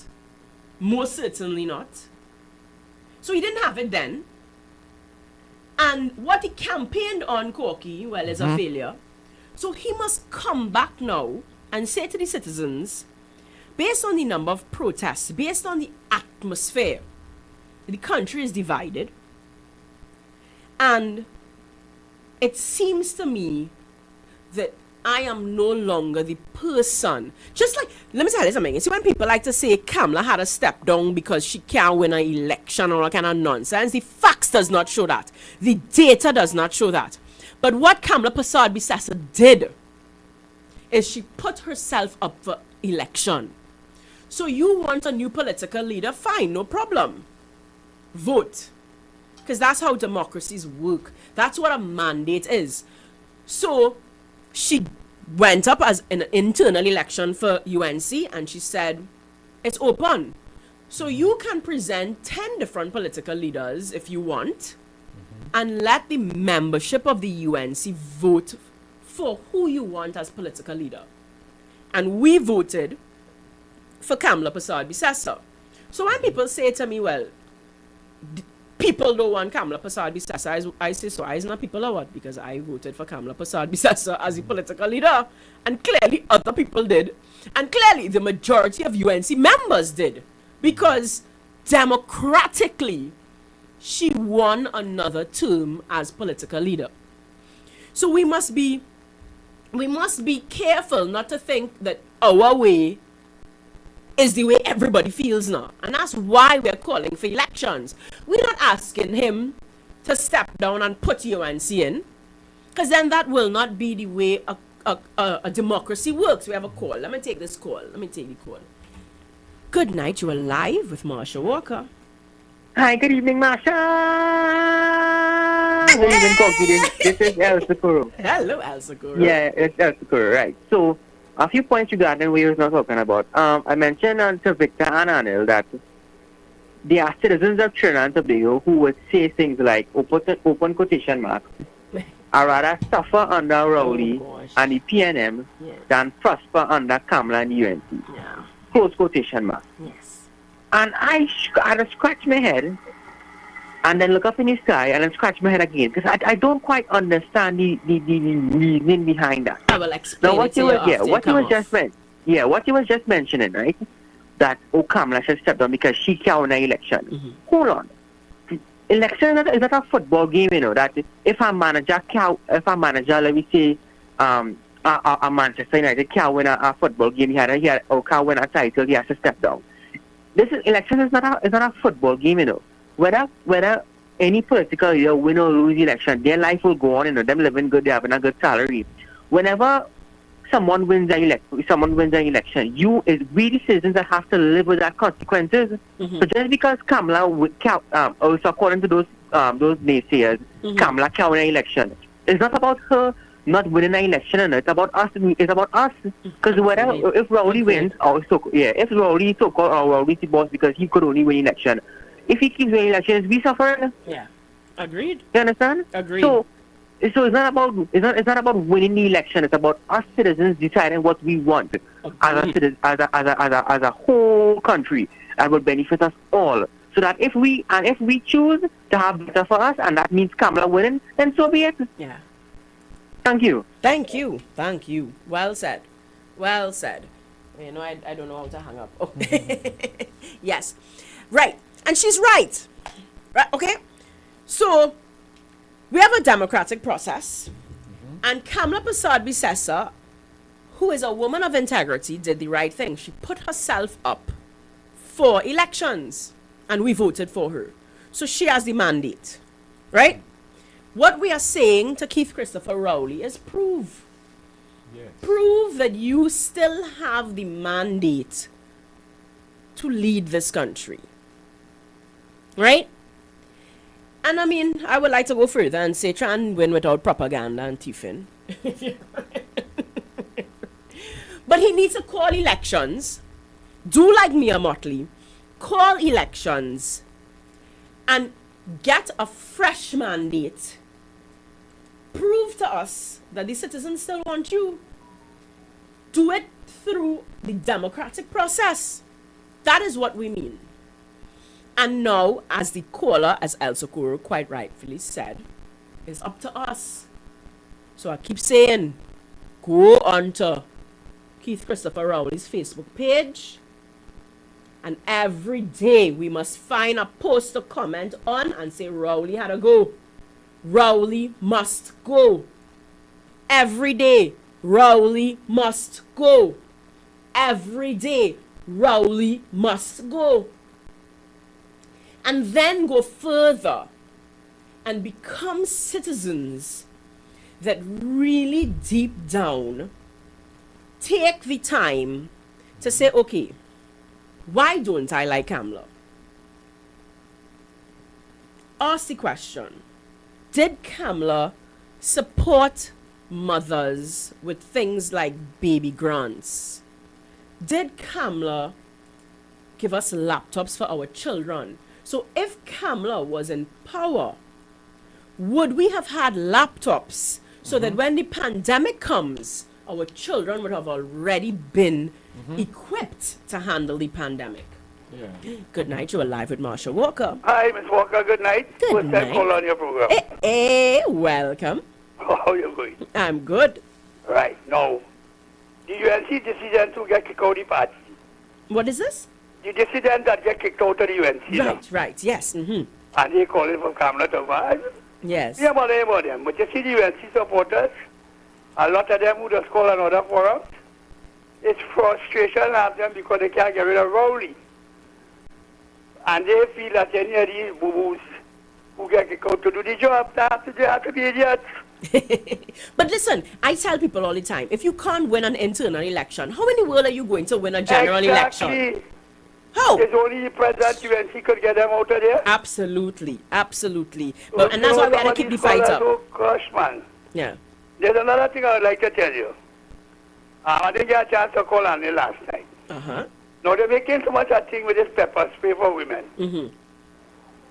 Women should study them, underarm deodorant. You spray that in somebody's eye.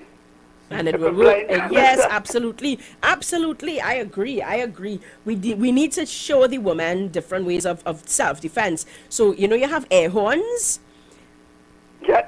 Underarm deodorant, they have right. small things, Yes. That And they have little little alarms as well. Yeah, so you have it open. Right. All those things. When you're on your way to work. Yes. I mean, if you reach the office, you close it back, you wouldn't lose the arm. Agreed.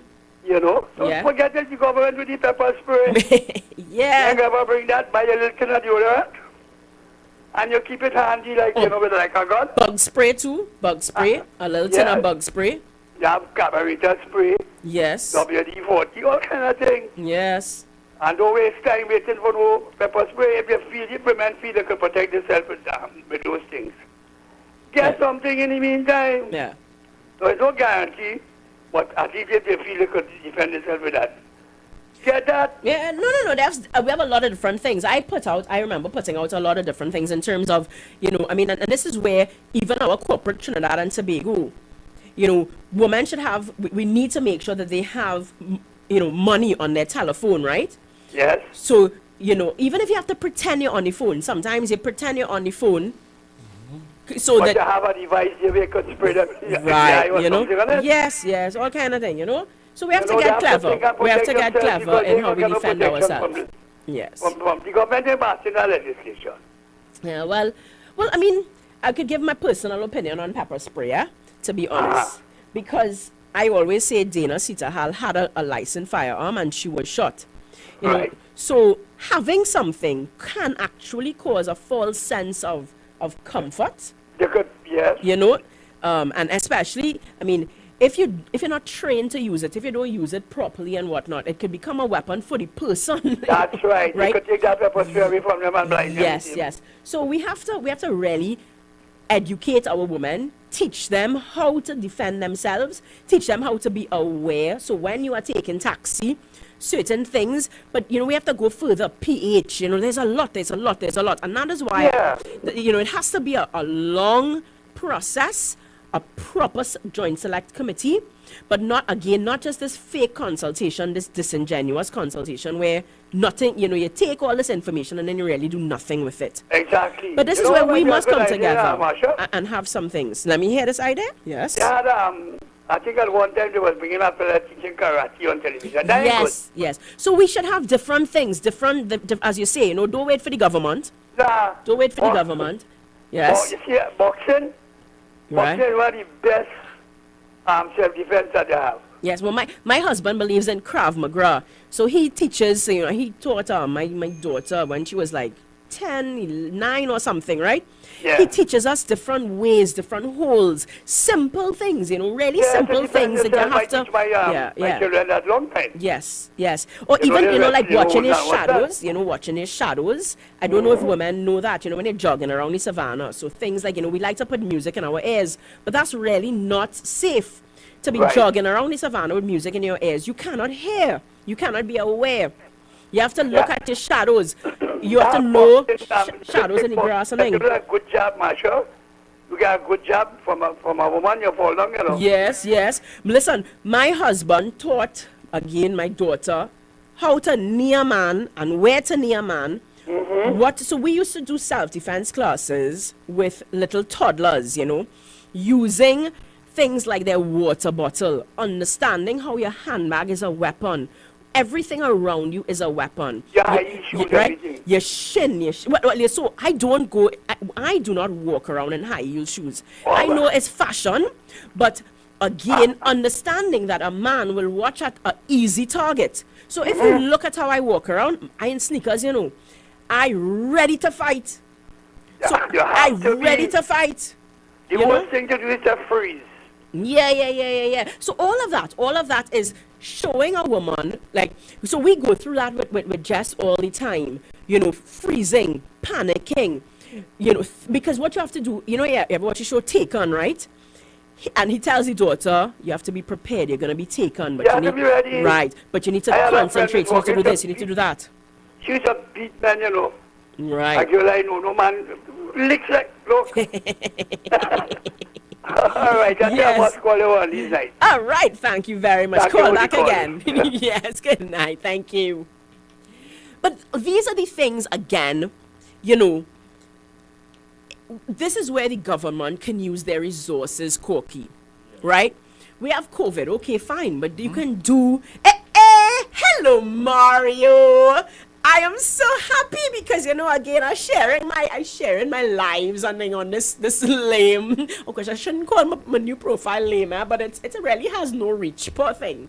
So I'm so happy to see somebody that, you know, he was from my old profile. So I'm good to see that, you know, Diego Martin West is in the house. Hello, Mario. You know, so we have to use our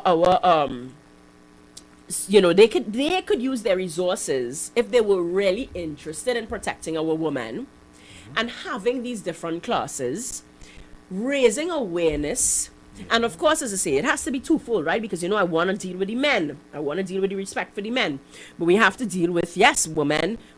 Well, we're not waiting for the government, but it didn't mean that we're not going to continue to agitate and make sure they put things in place. And so they have to help our women.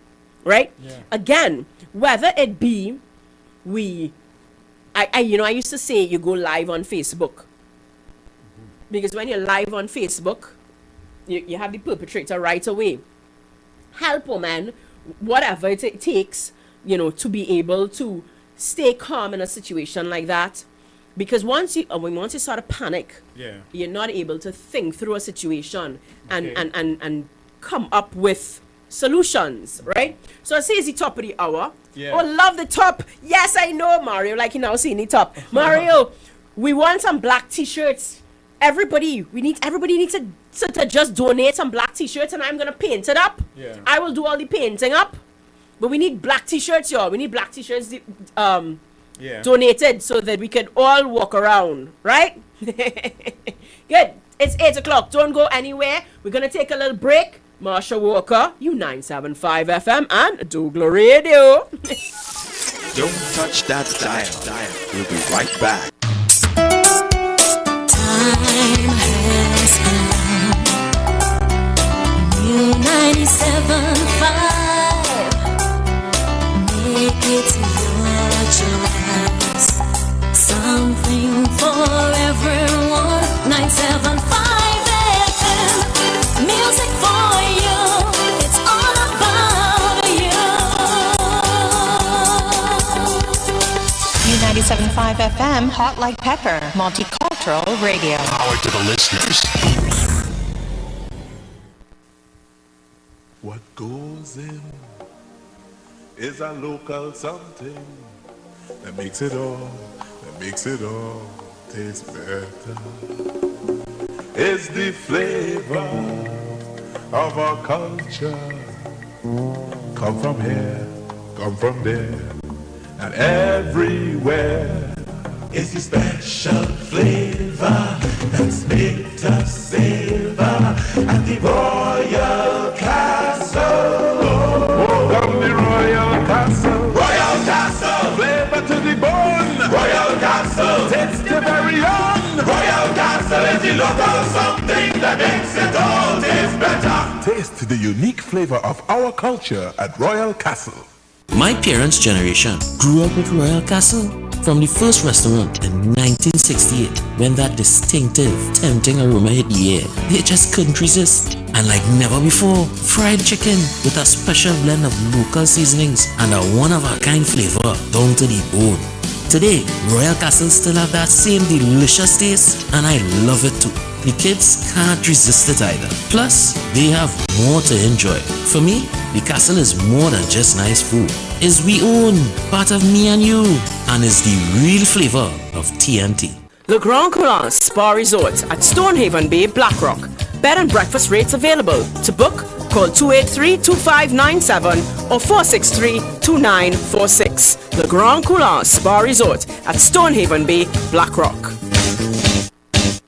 Fresh Street Market, your neighborhood supermarket. Number 3 Andrew Lane, corner Churchill Roosevelt Highway and Andrew Lane, Derby, Mousica. Opening hours. Saturday 7:30 a.m. to 7:30 p.m. Sundays 8 a.m. to 6:30 p.m. When you think about fresh produce and good quality food, come to Fresh Street Market, your neighborhood supermarket. Number 3 Andrew Lane, corner Churchill Roosevelt Highway and Andrew Lane, Derby, Mousica.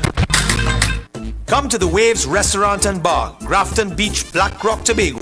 Great ambience, fantastic prices, all COVID protocols observed. Full premium bar available. Call Waves at 731-4646 to make your reservation. Come dine with the Waves Restaurant and Bar, Grafton Beach, Black Rock, Tobago. You must be vaccinated to dine in. Island Hobbies, Ryson Road, Port of Spain, has the largest variety of toys in the Caribbean and South America. No one can beat our prices. If you see it cheaper anywhere else, prove it and we will beat it. Island Hobbies, Ryson Road, Port of Spain.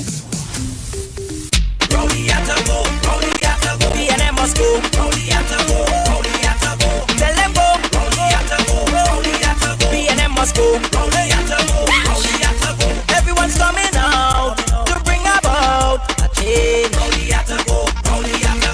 I see young and old, we crying out for this. Yeah, want a government to deal policy, a government to do job, a government to do fight freedom, a government to do school. Yes, we want a government with policy, not propaganda. And that is Kamla Prasad Bisessa.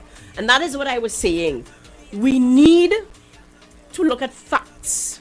We need to look at what was the quality of life Yes. Under Kamla Prasad Bisesta. Right? Were we fed propaganda? And they like even in 2020, I see they talk about Section 34 and this nonsense wannabe politician is talk about, I don't talk about Section 34. It's because Section 34, again, if you look at it, let me remind people every time, because I want people to understand that Section 34 is nothing. Right? It's nothing. It certainly is not paragraph 4 that totally collapsed our police service commission, and now we have some, or I should ask, do we have a puppet? Because people just looking to try to sue me. Do we have a puppet at the helm of TTPS? Right? And was there, because it appears certainly that there was political interference in the removal of Gary Griffith. So I don't want to hear nothing about Section 34 ever again until we continue. The new Section 34 is paragraph 4. And every time somebody talk about Section 34, let me remind our audience of what your responses are. 1, when they talk about Ishgal Bransing as a UNC financer, ask them, but wait, wasn't Ishgal Bransing at Rohan Sinanan's birthday party? Didn't Rohan Sinanan, a PNM minister, admit to being his good friend for years? Wasn't it under the PNM that they were charged? So if it was under the PNM that they were charged, why didn't the PNM Attorney General sign off on the extradition?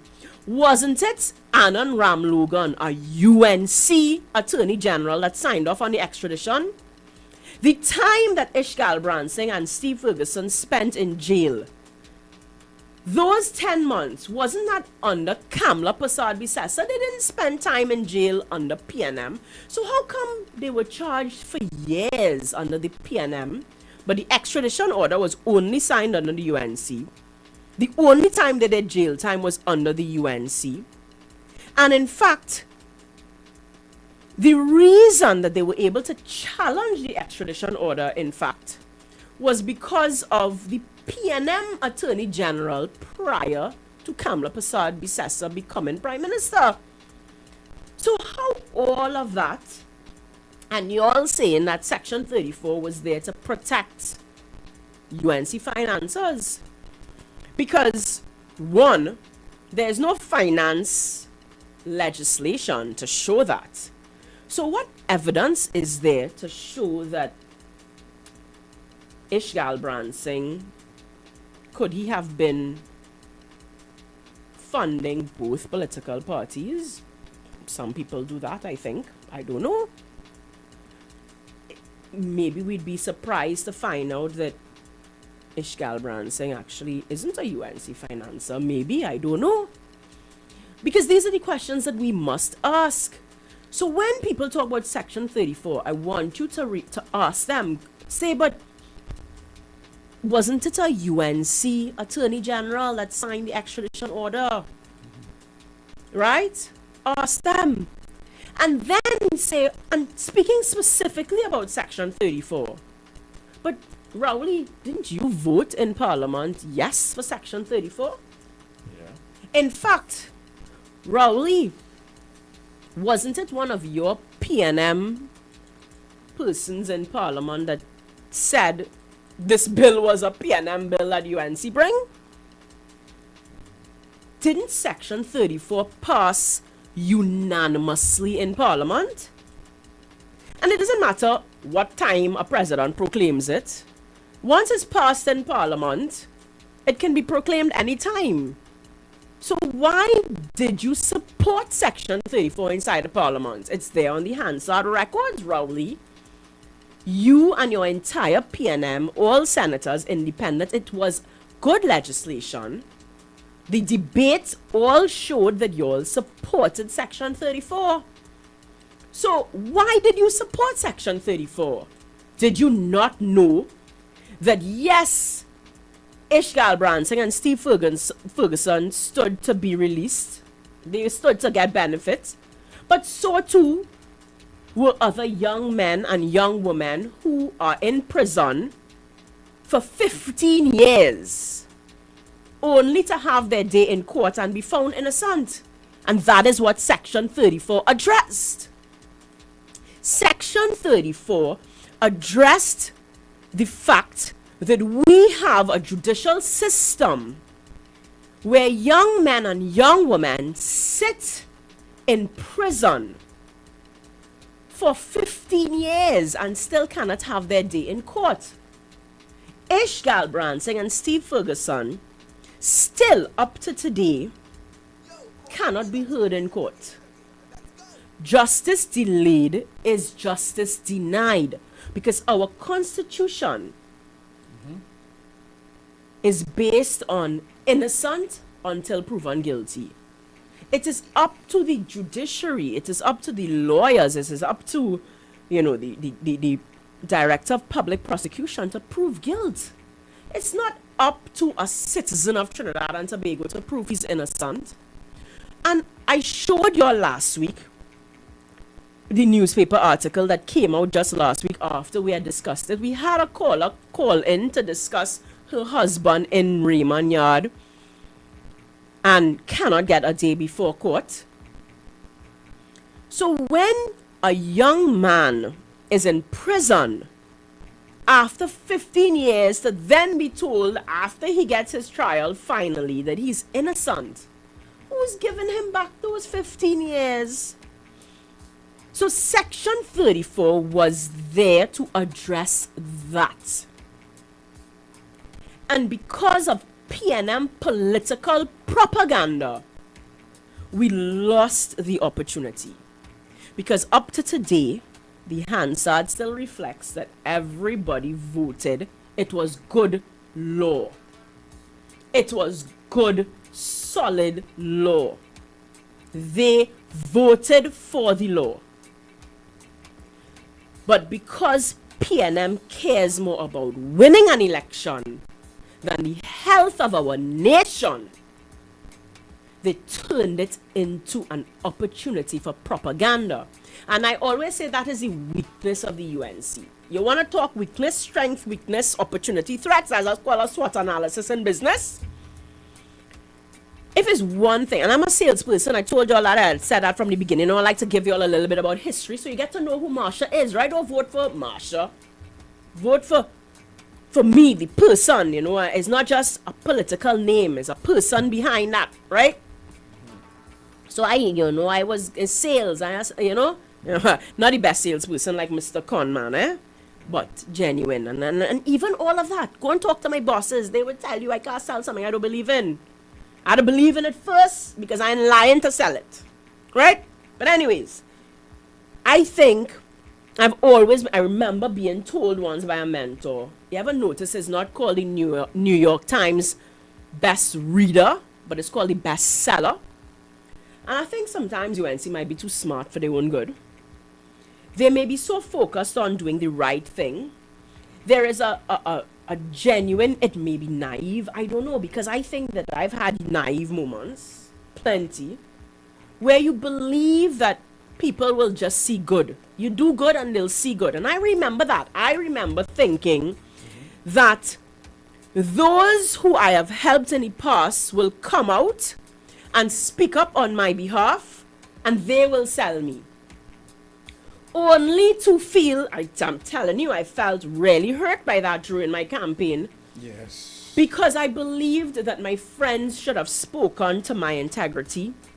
But for them, they were afraid. And I understand. I understand that you're afraid to speak up and to say what I have done for you, what I do for the community. I understand that because there is victimization in this country is real.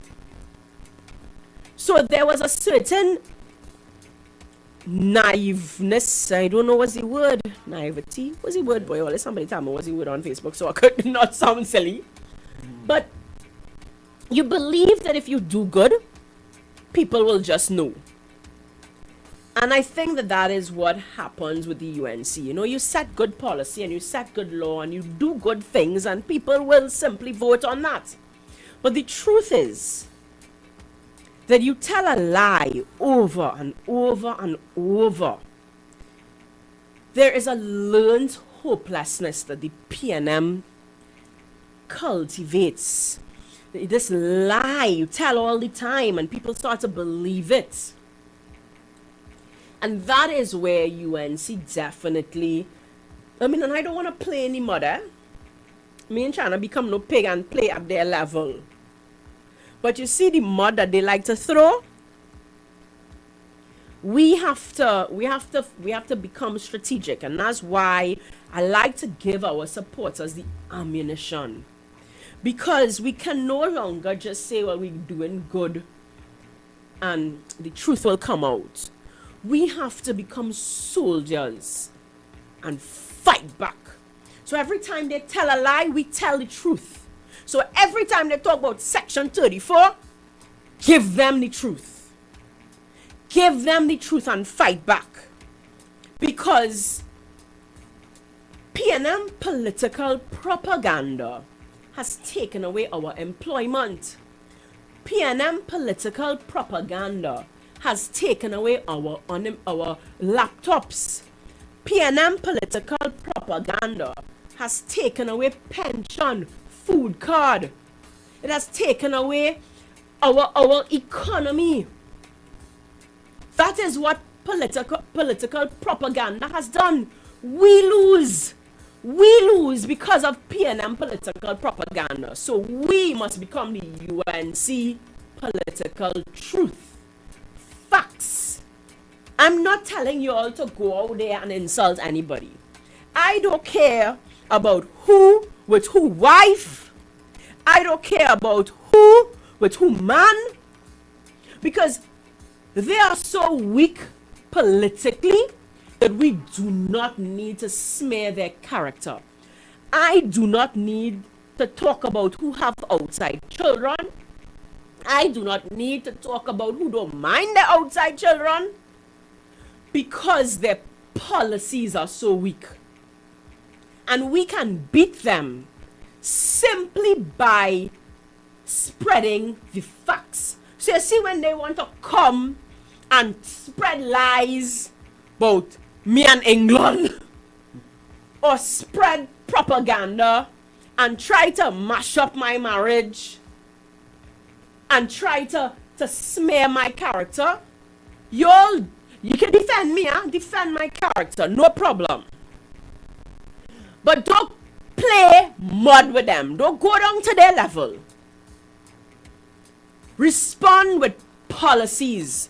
That's why when small party, one man party, want to talk about UNC, I respond not with no nastiness, I respond with, one, show me who is your Attorney General. Do you have a shadow Attorney General? In the morning, can you form the opposition? Who would your senators be? Show me. I want to see, what would you say if you were debating this bill? I want to know who is your NATEX, who is your PRO, who is your deputy political leaders, who is your chairman, who is your general secretary, who is your shadow MP for Diego Martin West. It can't be no one-man show, because then just run as an independent now. Right? I want to know, why didn't you reply to the Attorney General when the Attorney General invited you to consult on the Sexual Offences Act? You must answer those questions. We can beat them on policy. We don't have to go down that nasty road with them.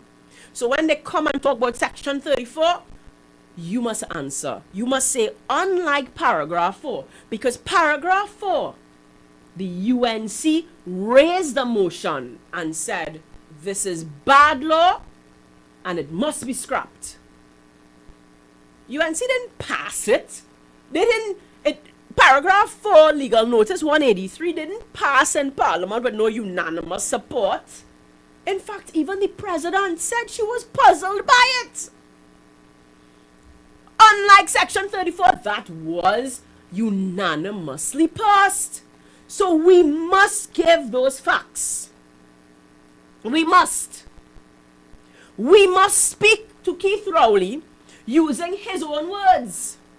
Because I see on the front page that Farris was probed by cops with regards to the transfer of his vehicle. And P&M likes to play on our short memory, which is why they like to talk about Section 34 all the time. So we must remember to talk about Inez Gate all the time. And as I say, thank God I see, well, that's why I'm wondering what's going on, because first we see Cho Chong insult Farris fireworks. Then we see him both say, partner, me and give no approval for no party boat, nothing. Only on your own. And now we see Farris, which I'm impressed by. He needs to answer questions about his transfer, which UNC raised, right? Did you transfer your vehicle? Did you file it? Did you put it on your your forms? Did you sell it and not transfer it? And the person involved with the whole, who you sold it to, happens to have been one of the members of the Police Service Commission, and that whole drama with Gary Griffith. So it doesn't look good. And as I say, we speak about all the time, and we spoke about that last week, with the way that the UK works, that perception is important, and that is why when Kamla Persad-Bissessar fired ministers, it was actually a good thing. Not that she was admitting to guilt, but the Westminster system. We are part of that whole UK system.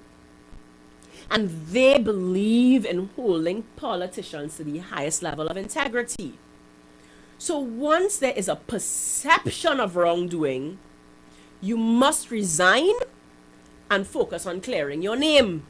So when she fired ministers, it was not that she believed that they were guilty, but she believed in upholding our system to the highest level of integrity.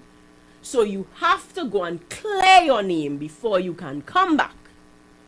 Which, of course, we don't see with the P&M.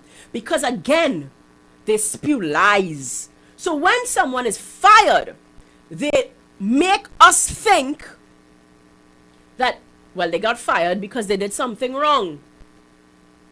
And that is where the disingenuous leadership comes into play. And that's why we can't trust them. Because imagine if I say to my daughter and I give her wrong information, I am her mother. So there is a certain level of trust that she naturally has in me. And am I abusing that trust if I give her wrong information just so that, and that's why I don't believe in parents lying to their children, tell the truth. Tell the truth, whether it's uncomfortable or not, tell the truth. Because then I must be able to believe my leader. My leader cannot lie to me just to get me to do what they want me to do. So do not say to me, do not spin the truth that when Kamla fired a minister is somehow because she thought they was guilty. But explain. And that is where, again, we need to go deeper, because if you go back and her speech is there, it's there for us to remember it.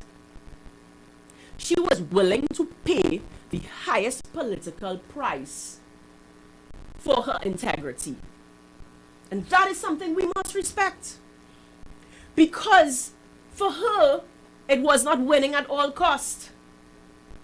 And she did pay the political price for it, because P&M is good at winning at all costs. I tell people the story of during my campaign, who want to make deals, which community leaders say, I can't win without them. And I said, then I will lose on my own. But I will not make deals to win. What is in it for you is a fair government. What is in it for you is a better Diego Martin West. That's what's in it for you. But what not in it for you is a kickback. What not in it for you is a deal because you support me. You support me because you believe in what I stand for. Our values are linked. You believe in someone who will come in and make our community self-sufficient, not dependent on any government. So whether I live, dead, resign or not, you will be better off when I leave. You will be independent of me, and I will not be using CPEP contract and URP and government work and all kind of various carrot on a stick to keep you.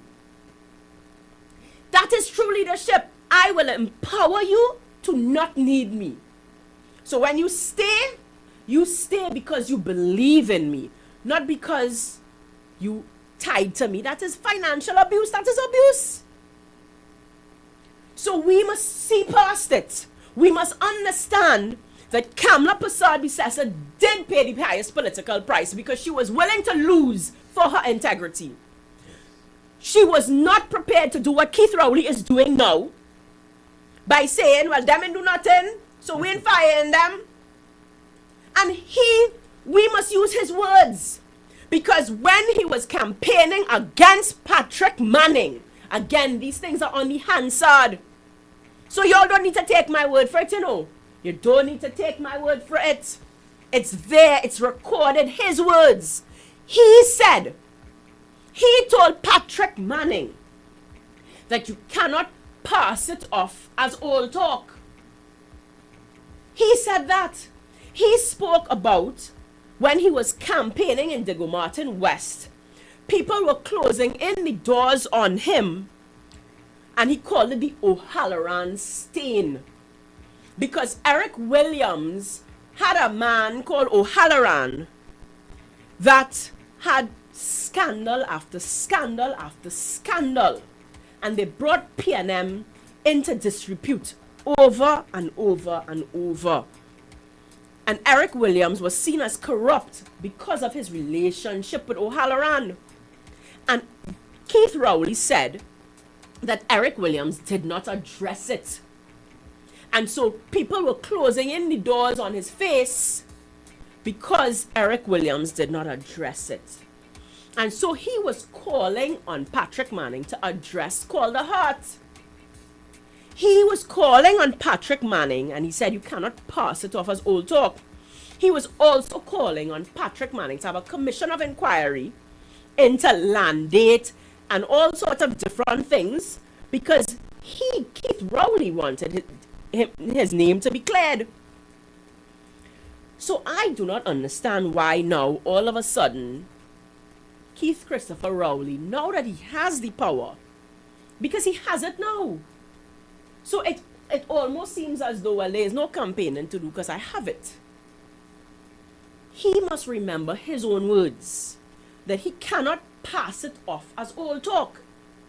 And I am going to remind you all so that you could continue to remind PNM and the swing voters and the one-man parties that Inez Gate, we need to know what happened to that. Let me remind you about Inez Gate. Keith Christopher Rowley has business relations with Alan Warner. It's on his Form B. There's no secret. Y'all could go to the Integrity Commission and ask to see the records for Keith Christopher Rowley for 2018 and 2019. Just go ask in 2020. And you'll see it. You'll see where he is a director of, I want to have the name here, boy. I think Alma Farms. That's the name of it, Alma Farms. I want to make sure I call my names right. Right? So, and he's admitted these things on his Saturday Night Lives. So, and then he passed off. So when you say, okay, well, but isn't this the same Alan Warner? And when we ask questions about Alan Warner, didn't he have a contract with the whole residence in Tobago, the Prime Minister residence. And then he goes, he have some small contract to do something, to pave the driveway. And if you all remember, I'm not like Anila, or I really not like Anna Roberts to remember all these numbers and off the top of my head. So I had to take notes and keep it. But if you remember, it was a quarter of the whole residence. So if the residence costed 20 million, it was 5 million. And that was the cost to pave the driveway. So when he come on TV and he say, them get a small contract to pave the driveway, what Alan Warner got was a contract worth 1/4 of the whole residence, is what Alan Warner got. So you can't pass it off as old talk when now you say, well, you negotiated a discount for your townhouse and for your daughter's townhouse. That's crazy. That, again, perception is important because you are the Prime Minister. So someone that you are in business with, that you go and say, well, all right, I am negotiating a discount on a townhouse. That doesn't look good.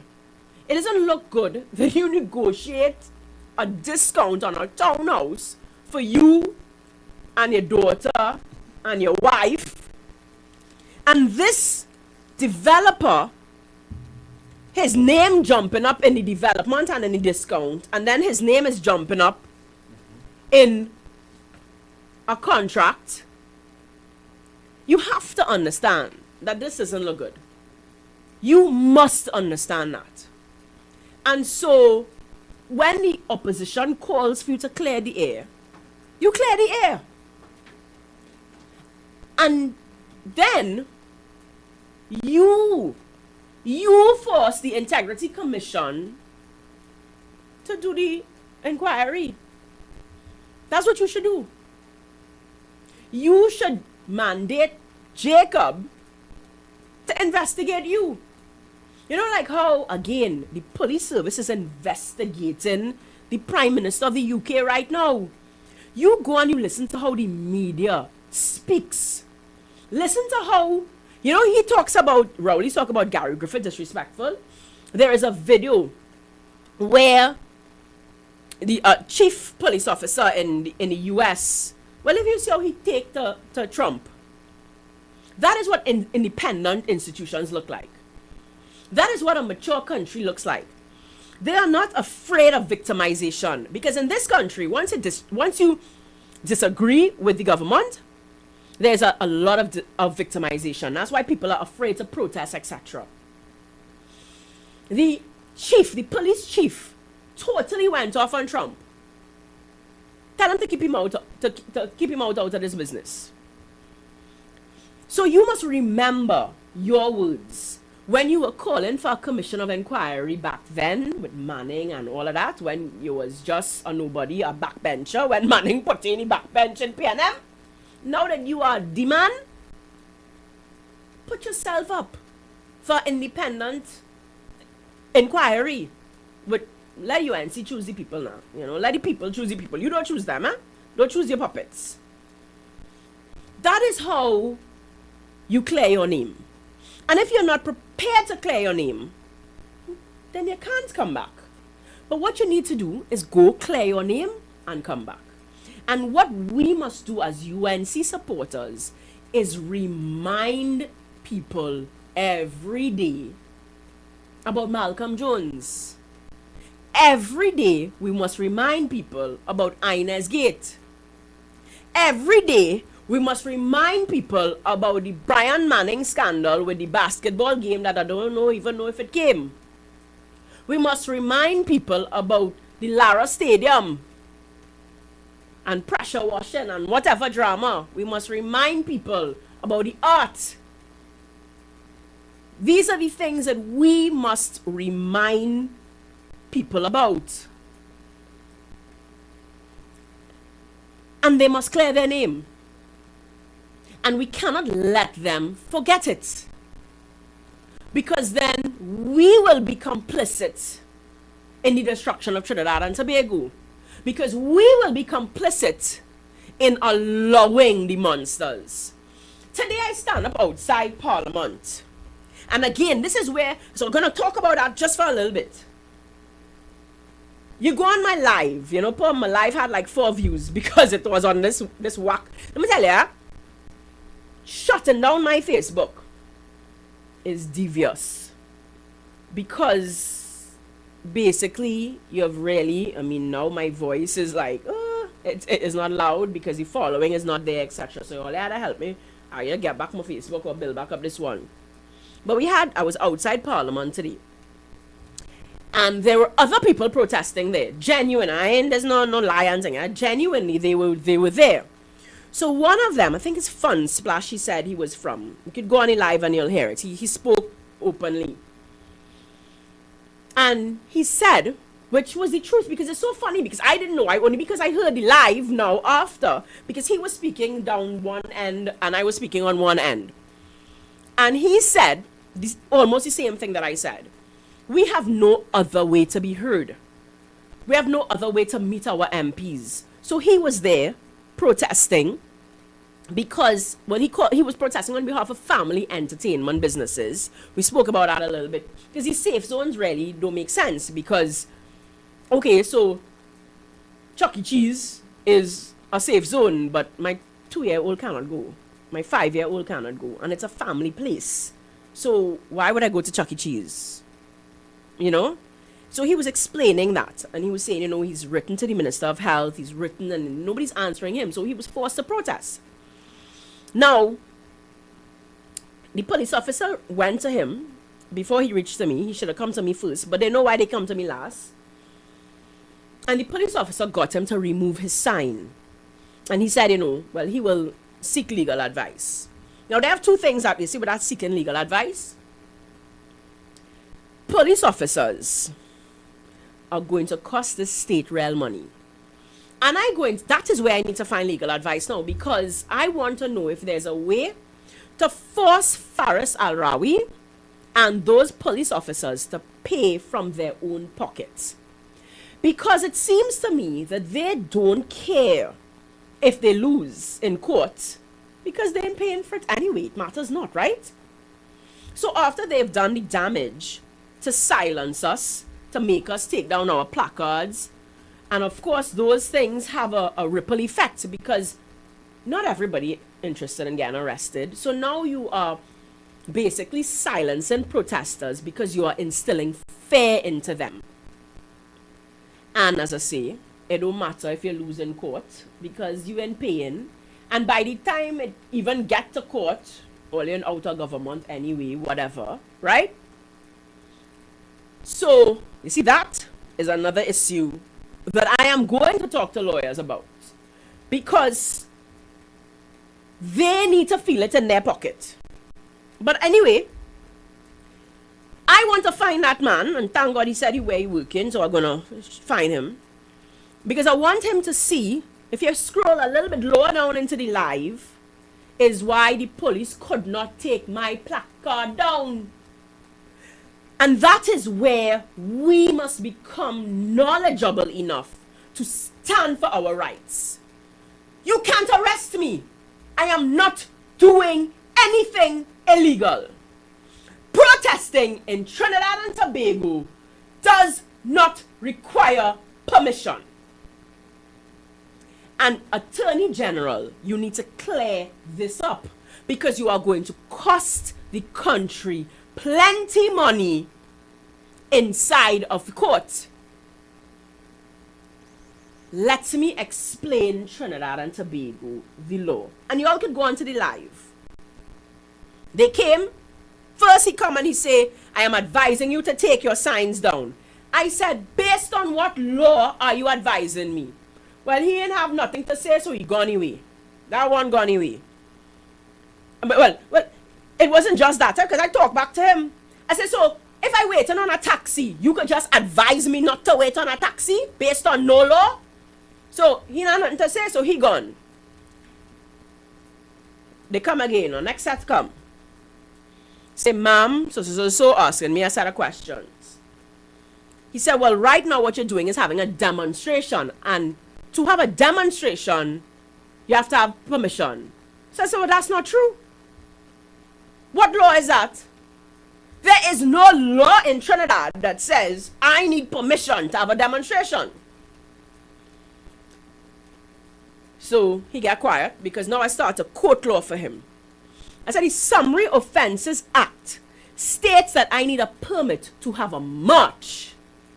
And I showed him, I said, that is why when I am walking from my car to Parliament, I do not have my sign up.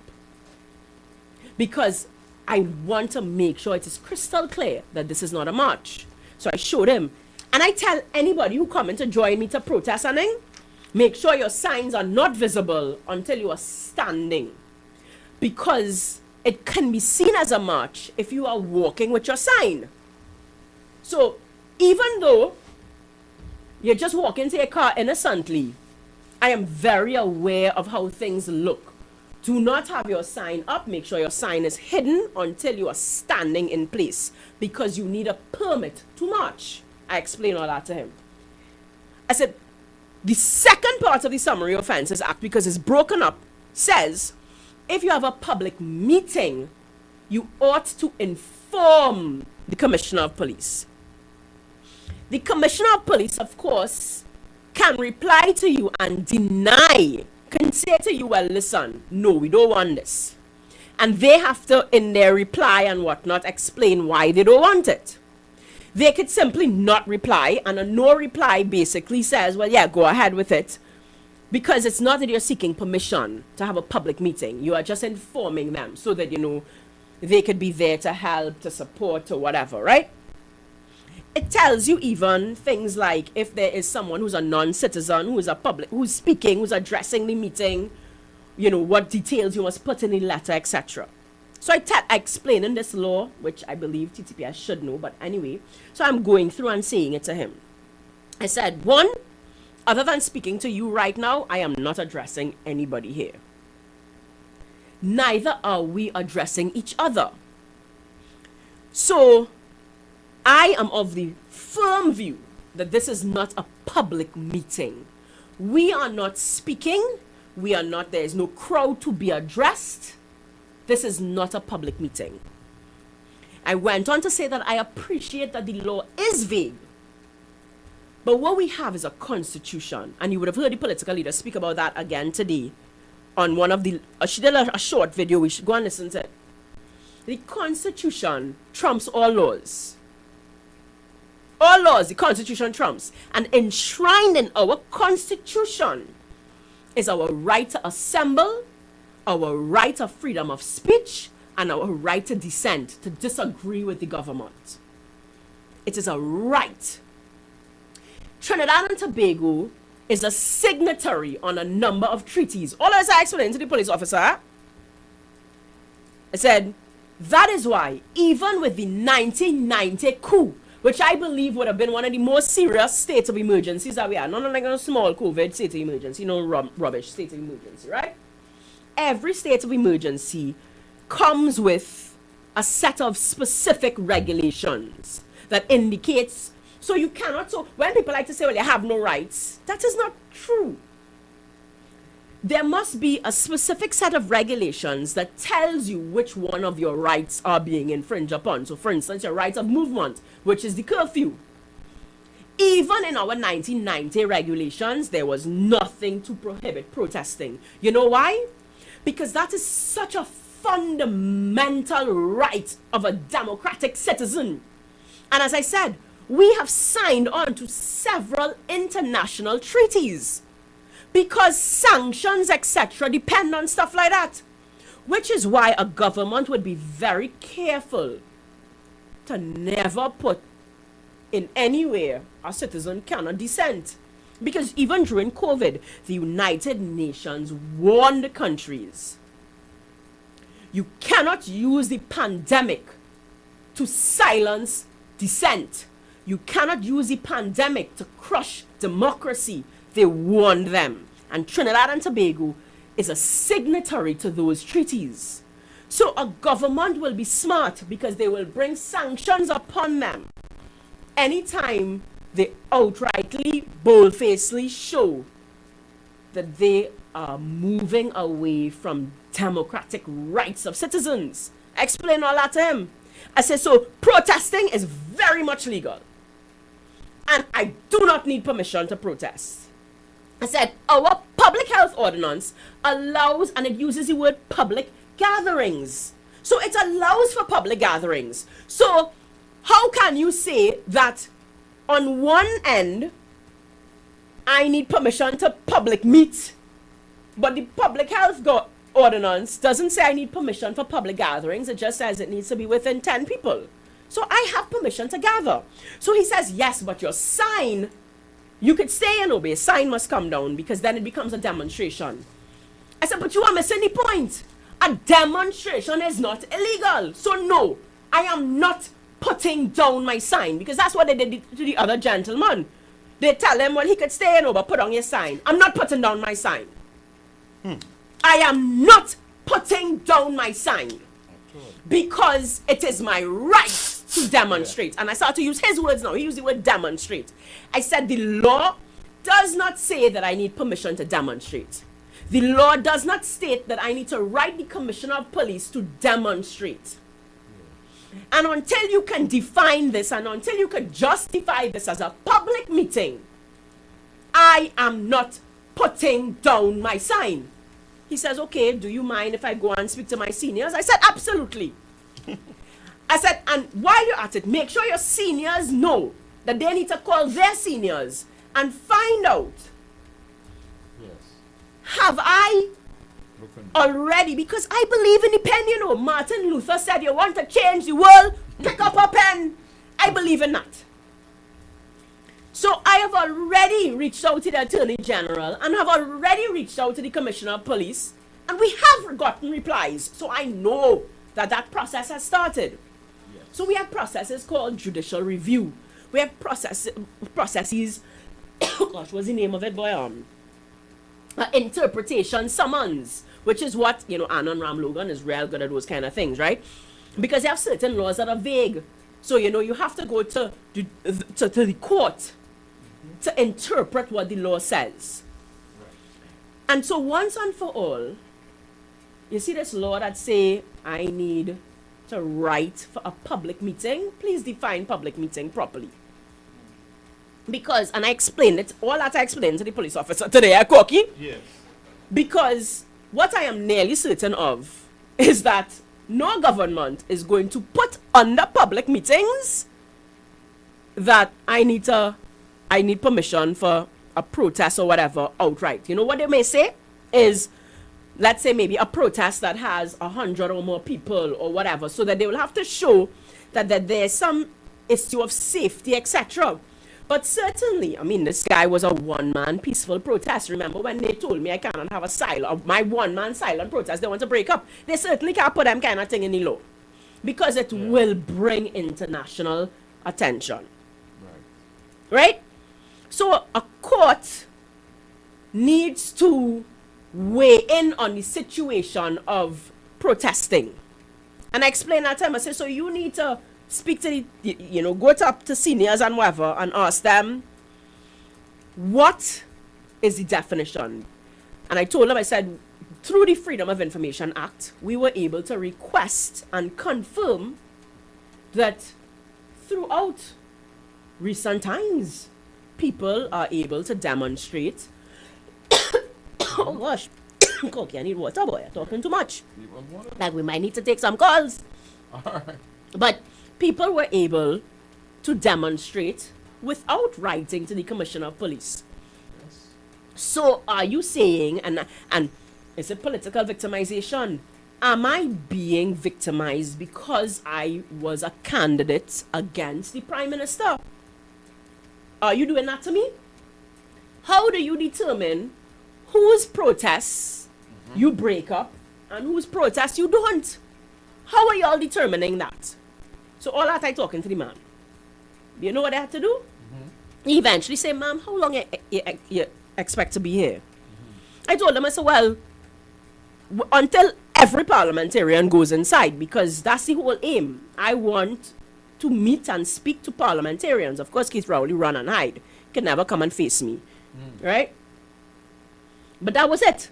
And he said, no problem, cool. And I appreciated and I thanked him for the respect. And that is why, citizens of Trinidad and Tobago, you guys must know your constitution, you guys must know your rights, and stand for them. Yes. Because when he was done, they couldn't do nothing. And I wanted to go and tell the man, put back up your sign. Put back up your sign. Put it up. We must know our rights. Yes. Because knowledge is power.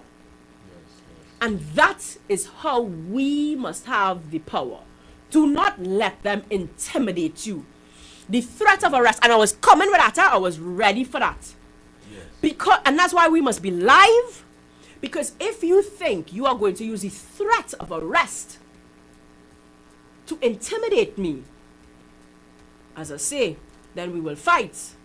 And and that brings me to the part with United National Congress have already said, no personal thing between you and a neighbor.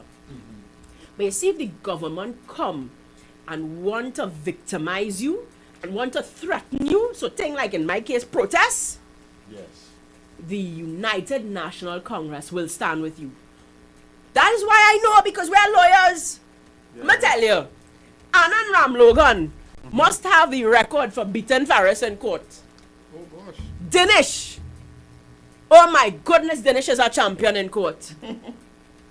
Them fellas. And that's what the media don't like to do either. And this is where we must again support us. When people like to talk about what the UNC doing, say read down past the headlines and you will see who the lawyer is that won in court. Is a UNC lawyer. Right.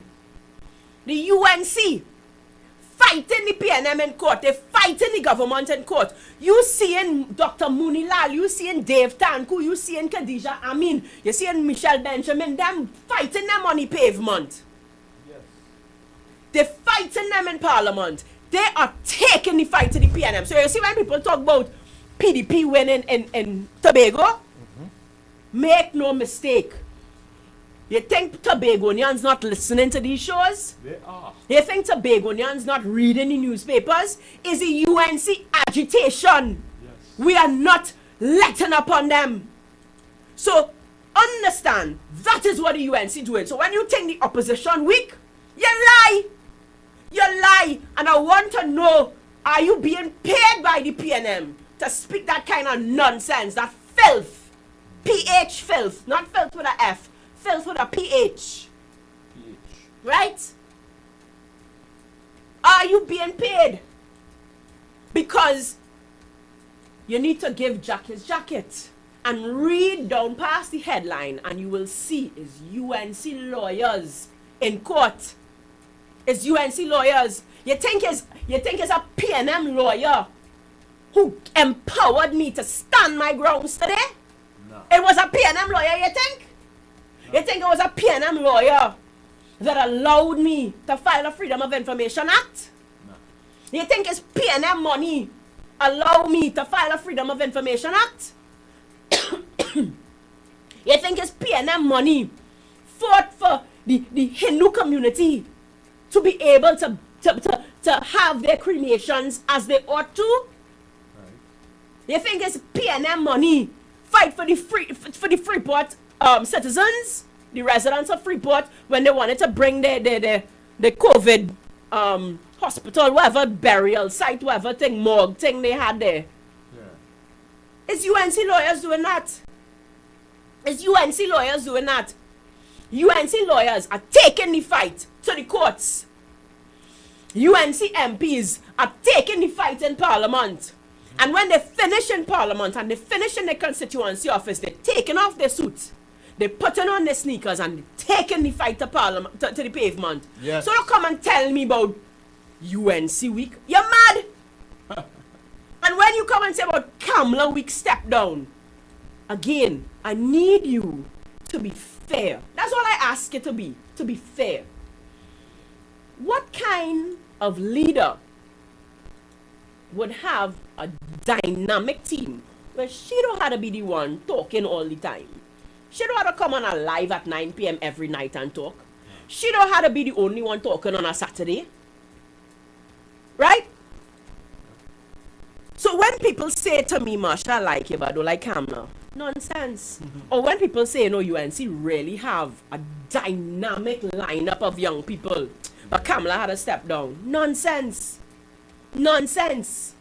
Because it takes leadership to have the vision to put together that team that you say you like.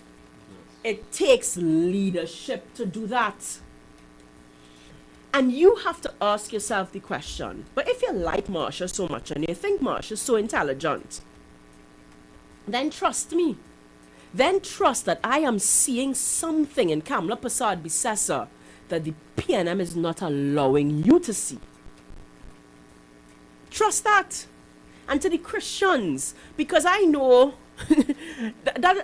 let me say, you see taboo topics that nobody wants to touch, I will touch it because I am Christian and I have grown up in the West where they have used that. Again, this mental play.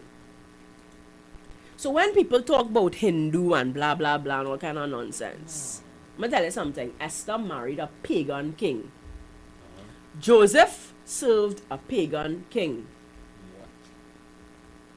God loves to do them kind of thing.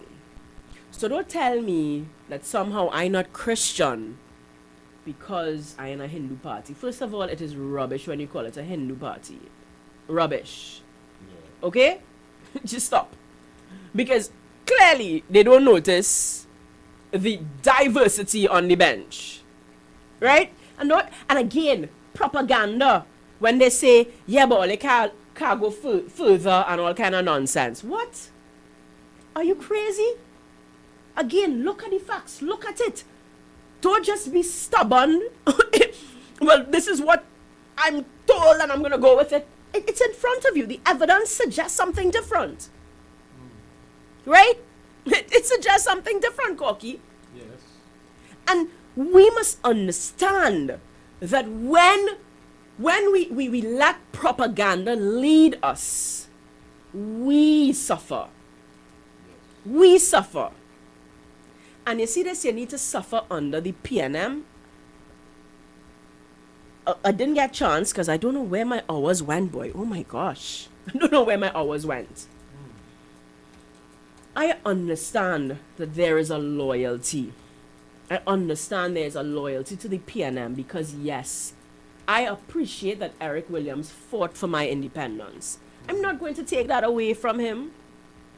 I appreciate that PNM gave us free education and free public health. Whether it's good or not is a different story, but I appreciate that they did. But let me tell you all how this thing works. You can't have, let's say, a mother. I'm going to use a mother, right? And the mother says, I give you a roof over your head, so I could beat you senseless every day. I am the reason. I did not bought you. So I am the reason you live in. I carry you for 9 months. So I could beat you every day. You can be my punching bag. When I'm having a bad day, I could come home and take it out on you because I give you life. Yeah. And you must be grateful for that. And you must stay and take it because I give you life. Yeah. It don't work so. No. It don't work so. I appreciate that you gave me life, Mommy. Thank you very much. Yes, I appreciate that you carried me for 9 months. Thank you very much. Yes. But it don't end there. I like to talk about pepper busting in the callaloo. For people who don't like pepper, that is. You know, when it accidentally bursts in the callaloo, you could put coconut milk, put your pimento, put your garlic, put your callaloo bush. You could put everything in the callaloo and it tastes amazing. Put your okra. I like a slimy callaloo. Right? Yeah. You can have an amazing tasting callaloo. And then at the very end, the pepper bus. And you can't eat it. No. You can't eat it. I don't know, Cocky, you remember making ice cream? Yeah. And I don't know, I was too young, so I don't know the engineering behind the pail. But sometimes, somehow, your ice cream, I don't know if you have a crack in the pail or whatever. So the salt, and the salt end up in the ice cream. Say it too. Yeah. But that is the problem. They throw that away. Yeah. Don't eat your bad ice cream. Right? And that is the thing. You could have all the right ingredients, but a crack in your pail make the salt end up in your ice cream and everything gone through. You could have all the right ingredients in your callaloo and you touch the pepper, you cut it by accident, whatever it is in your pepper bus, and you had to throw it away. And that's the issue. Yes, I understand that there's a loyalty that they have taught us. I understand that they gave us our independence and free education and free healthcare and all of these things that we feel loyal to and we are supposed to be grateful about. But you see, the crack in the pail is mismanagement, inefficiency, corruption. You see the salt in the ice cream, mismanagement, inefficiency, lack of vision, corruption. So here's pepper in my pot. Here's pepper in my callaloo. Right? And that's what we need to understand. And you know what? This is where I'm speaking to specifically Madigo Martin West people. I am not saying that PNM is all bad. They've given us some things. They could have do better. But not just could have done better. Because it's one thing if your callaloo is not a best callaloo, but it's edible. But that is not the case with PNM. It's not an edible callaloo. It's spoiled. It's rotten coconut milk went in there. That is the problem. That is the problem, Trinidad and Tobago. And we must understand that. Again, I'm specifically speaking to Diego Martin West. That yes, there are some good ingredients. But you see the bad ingredients in there? They have to go. And in my case, Keith Christopher Rowley is a bad ingredient in the callaloo and he has to go. And there's no way that you can allow him to sour my callaloo with his sour coconut milk for the last 30 years.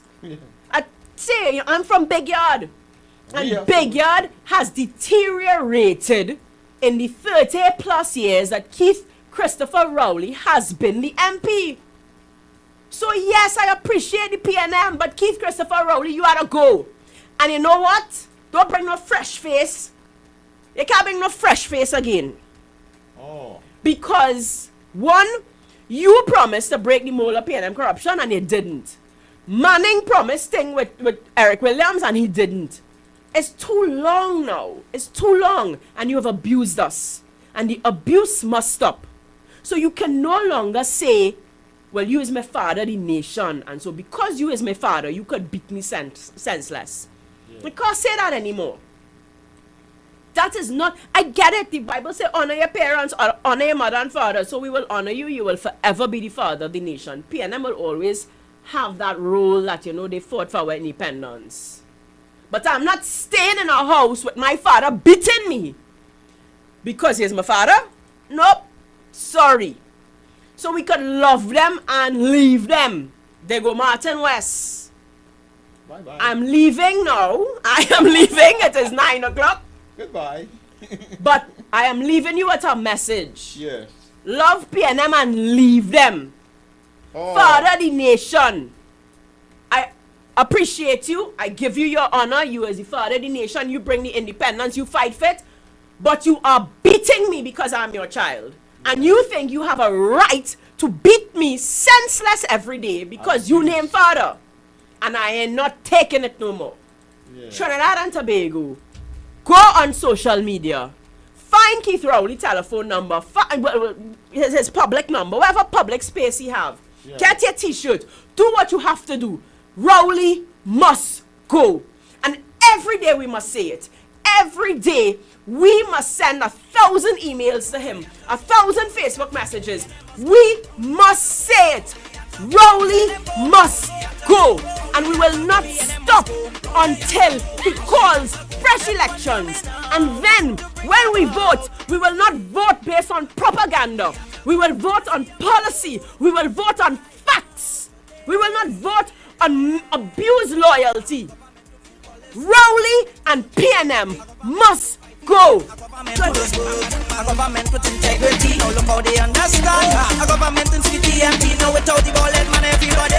Rowdy have to go, Rowdy have to go. PNM must go, Rowdy have to go, Rowdy have to go. Tell them go, Rowdy have to go, Rowdy have to go. PNM must go, Rowdy have to go. Hey, now everybody let's vote. Put them on, vote. Put them on, vote. Put them on. The rolling time to resign. Vote. Put them on, vote. Put them on, vote. Put them on. When they see him waving bye-bye, everything's selling out, and I'm working out again. Rowdy have to go, Rowdy have to go. It's only drought, like they will wipe out we name. Rowdy have to go, yeah. We want a government to deal policy, a government to do joke, a government to do fight we down, a government to do smoke, a government with integrity. Now look how they understand. A government in sweetie and tea, now without the ball head man everybody. Rowdy have to go, Rowdy have to go, Rowdy have to go, go. Tell them go. Rowdy have to go. Rowdy have to go. Rowdy have to go. Rowdy have to go. Now everybody let's vote. Put them on. Vote. Put them on. Vote. Put them on. The rolling time to resign. Vote. Put them on. Vote. Put them on. Vote. Rowdy have to go. Rowdy have to go. PNM must go. Rowdy have to go. Rowdy have to go. Tell them go. Rowdy have to go. Rowdy have to go. PNM must go. Rowdy have to go. Rowdy have to go. Everyone's coming out to bring about a change. Rowdy have to go. Rowdy have to go. I see young and old, we crying out for this. Rowdy have to go. Yeah, we want a government to deal policy, a government to do joke, a government to do fight we down, a government to do smoke, a government with integrity. Now look how they understand. A government in city empty, now without the ball head man everybody.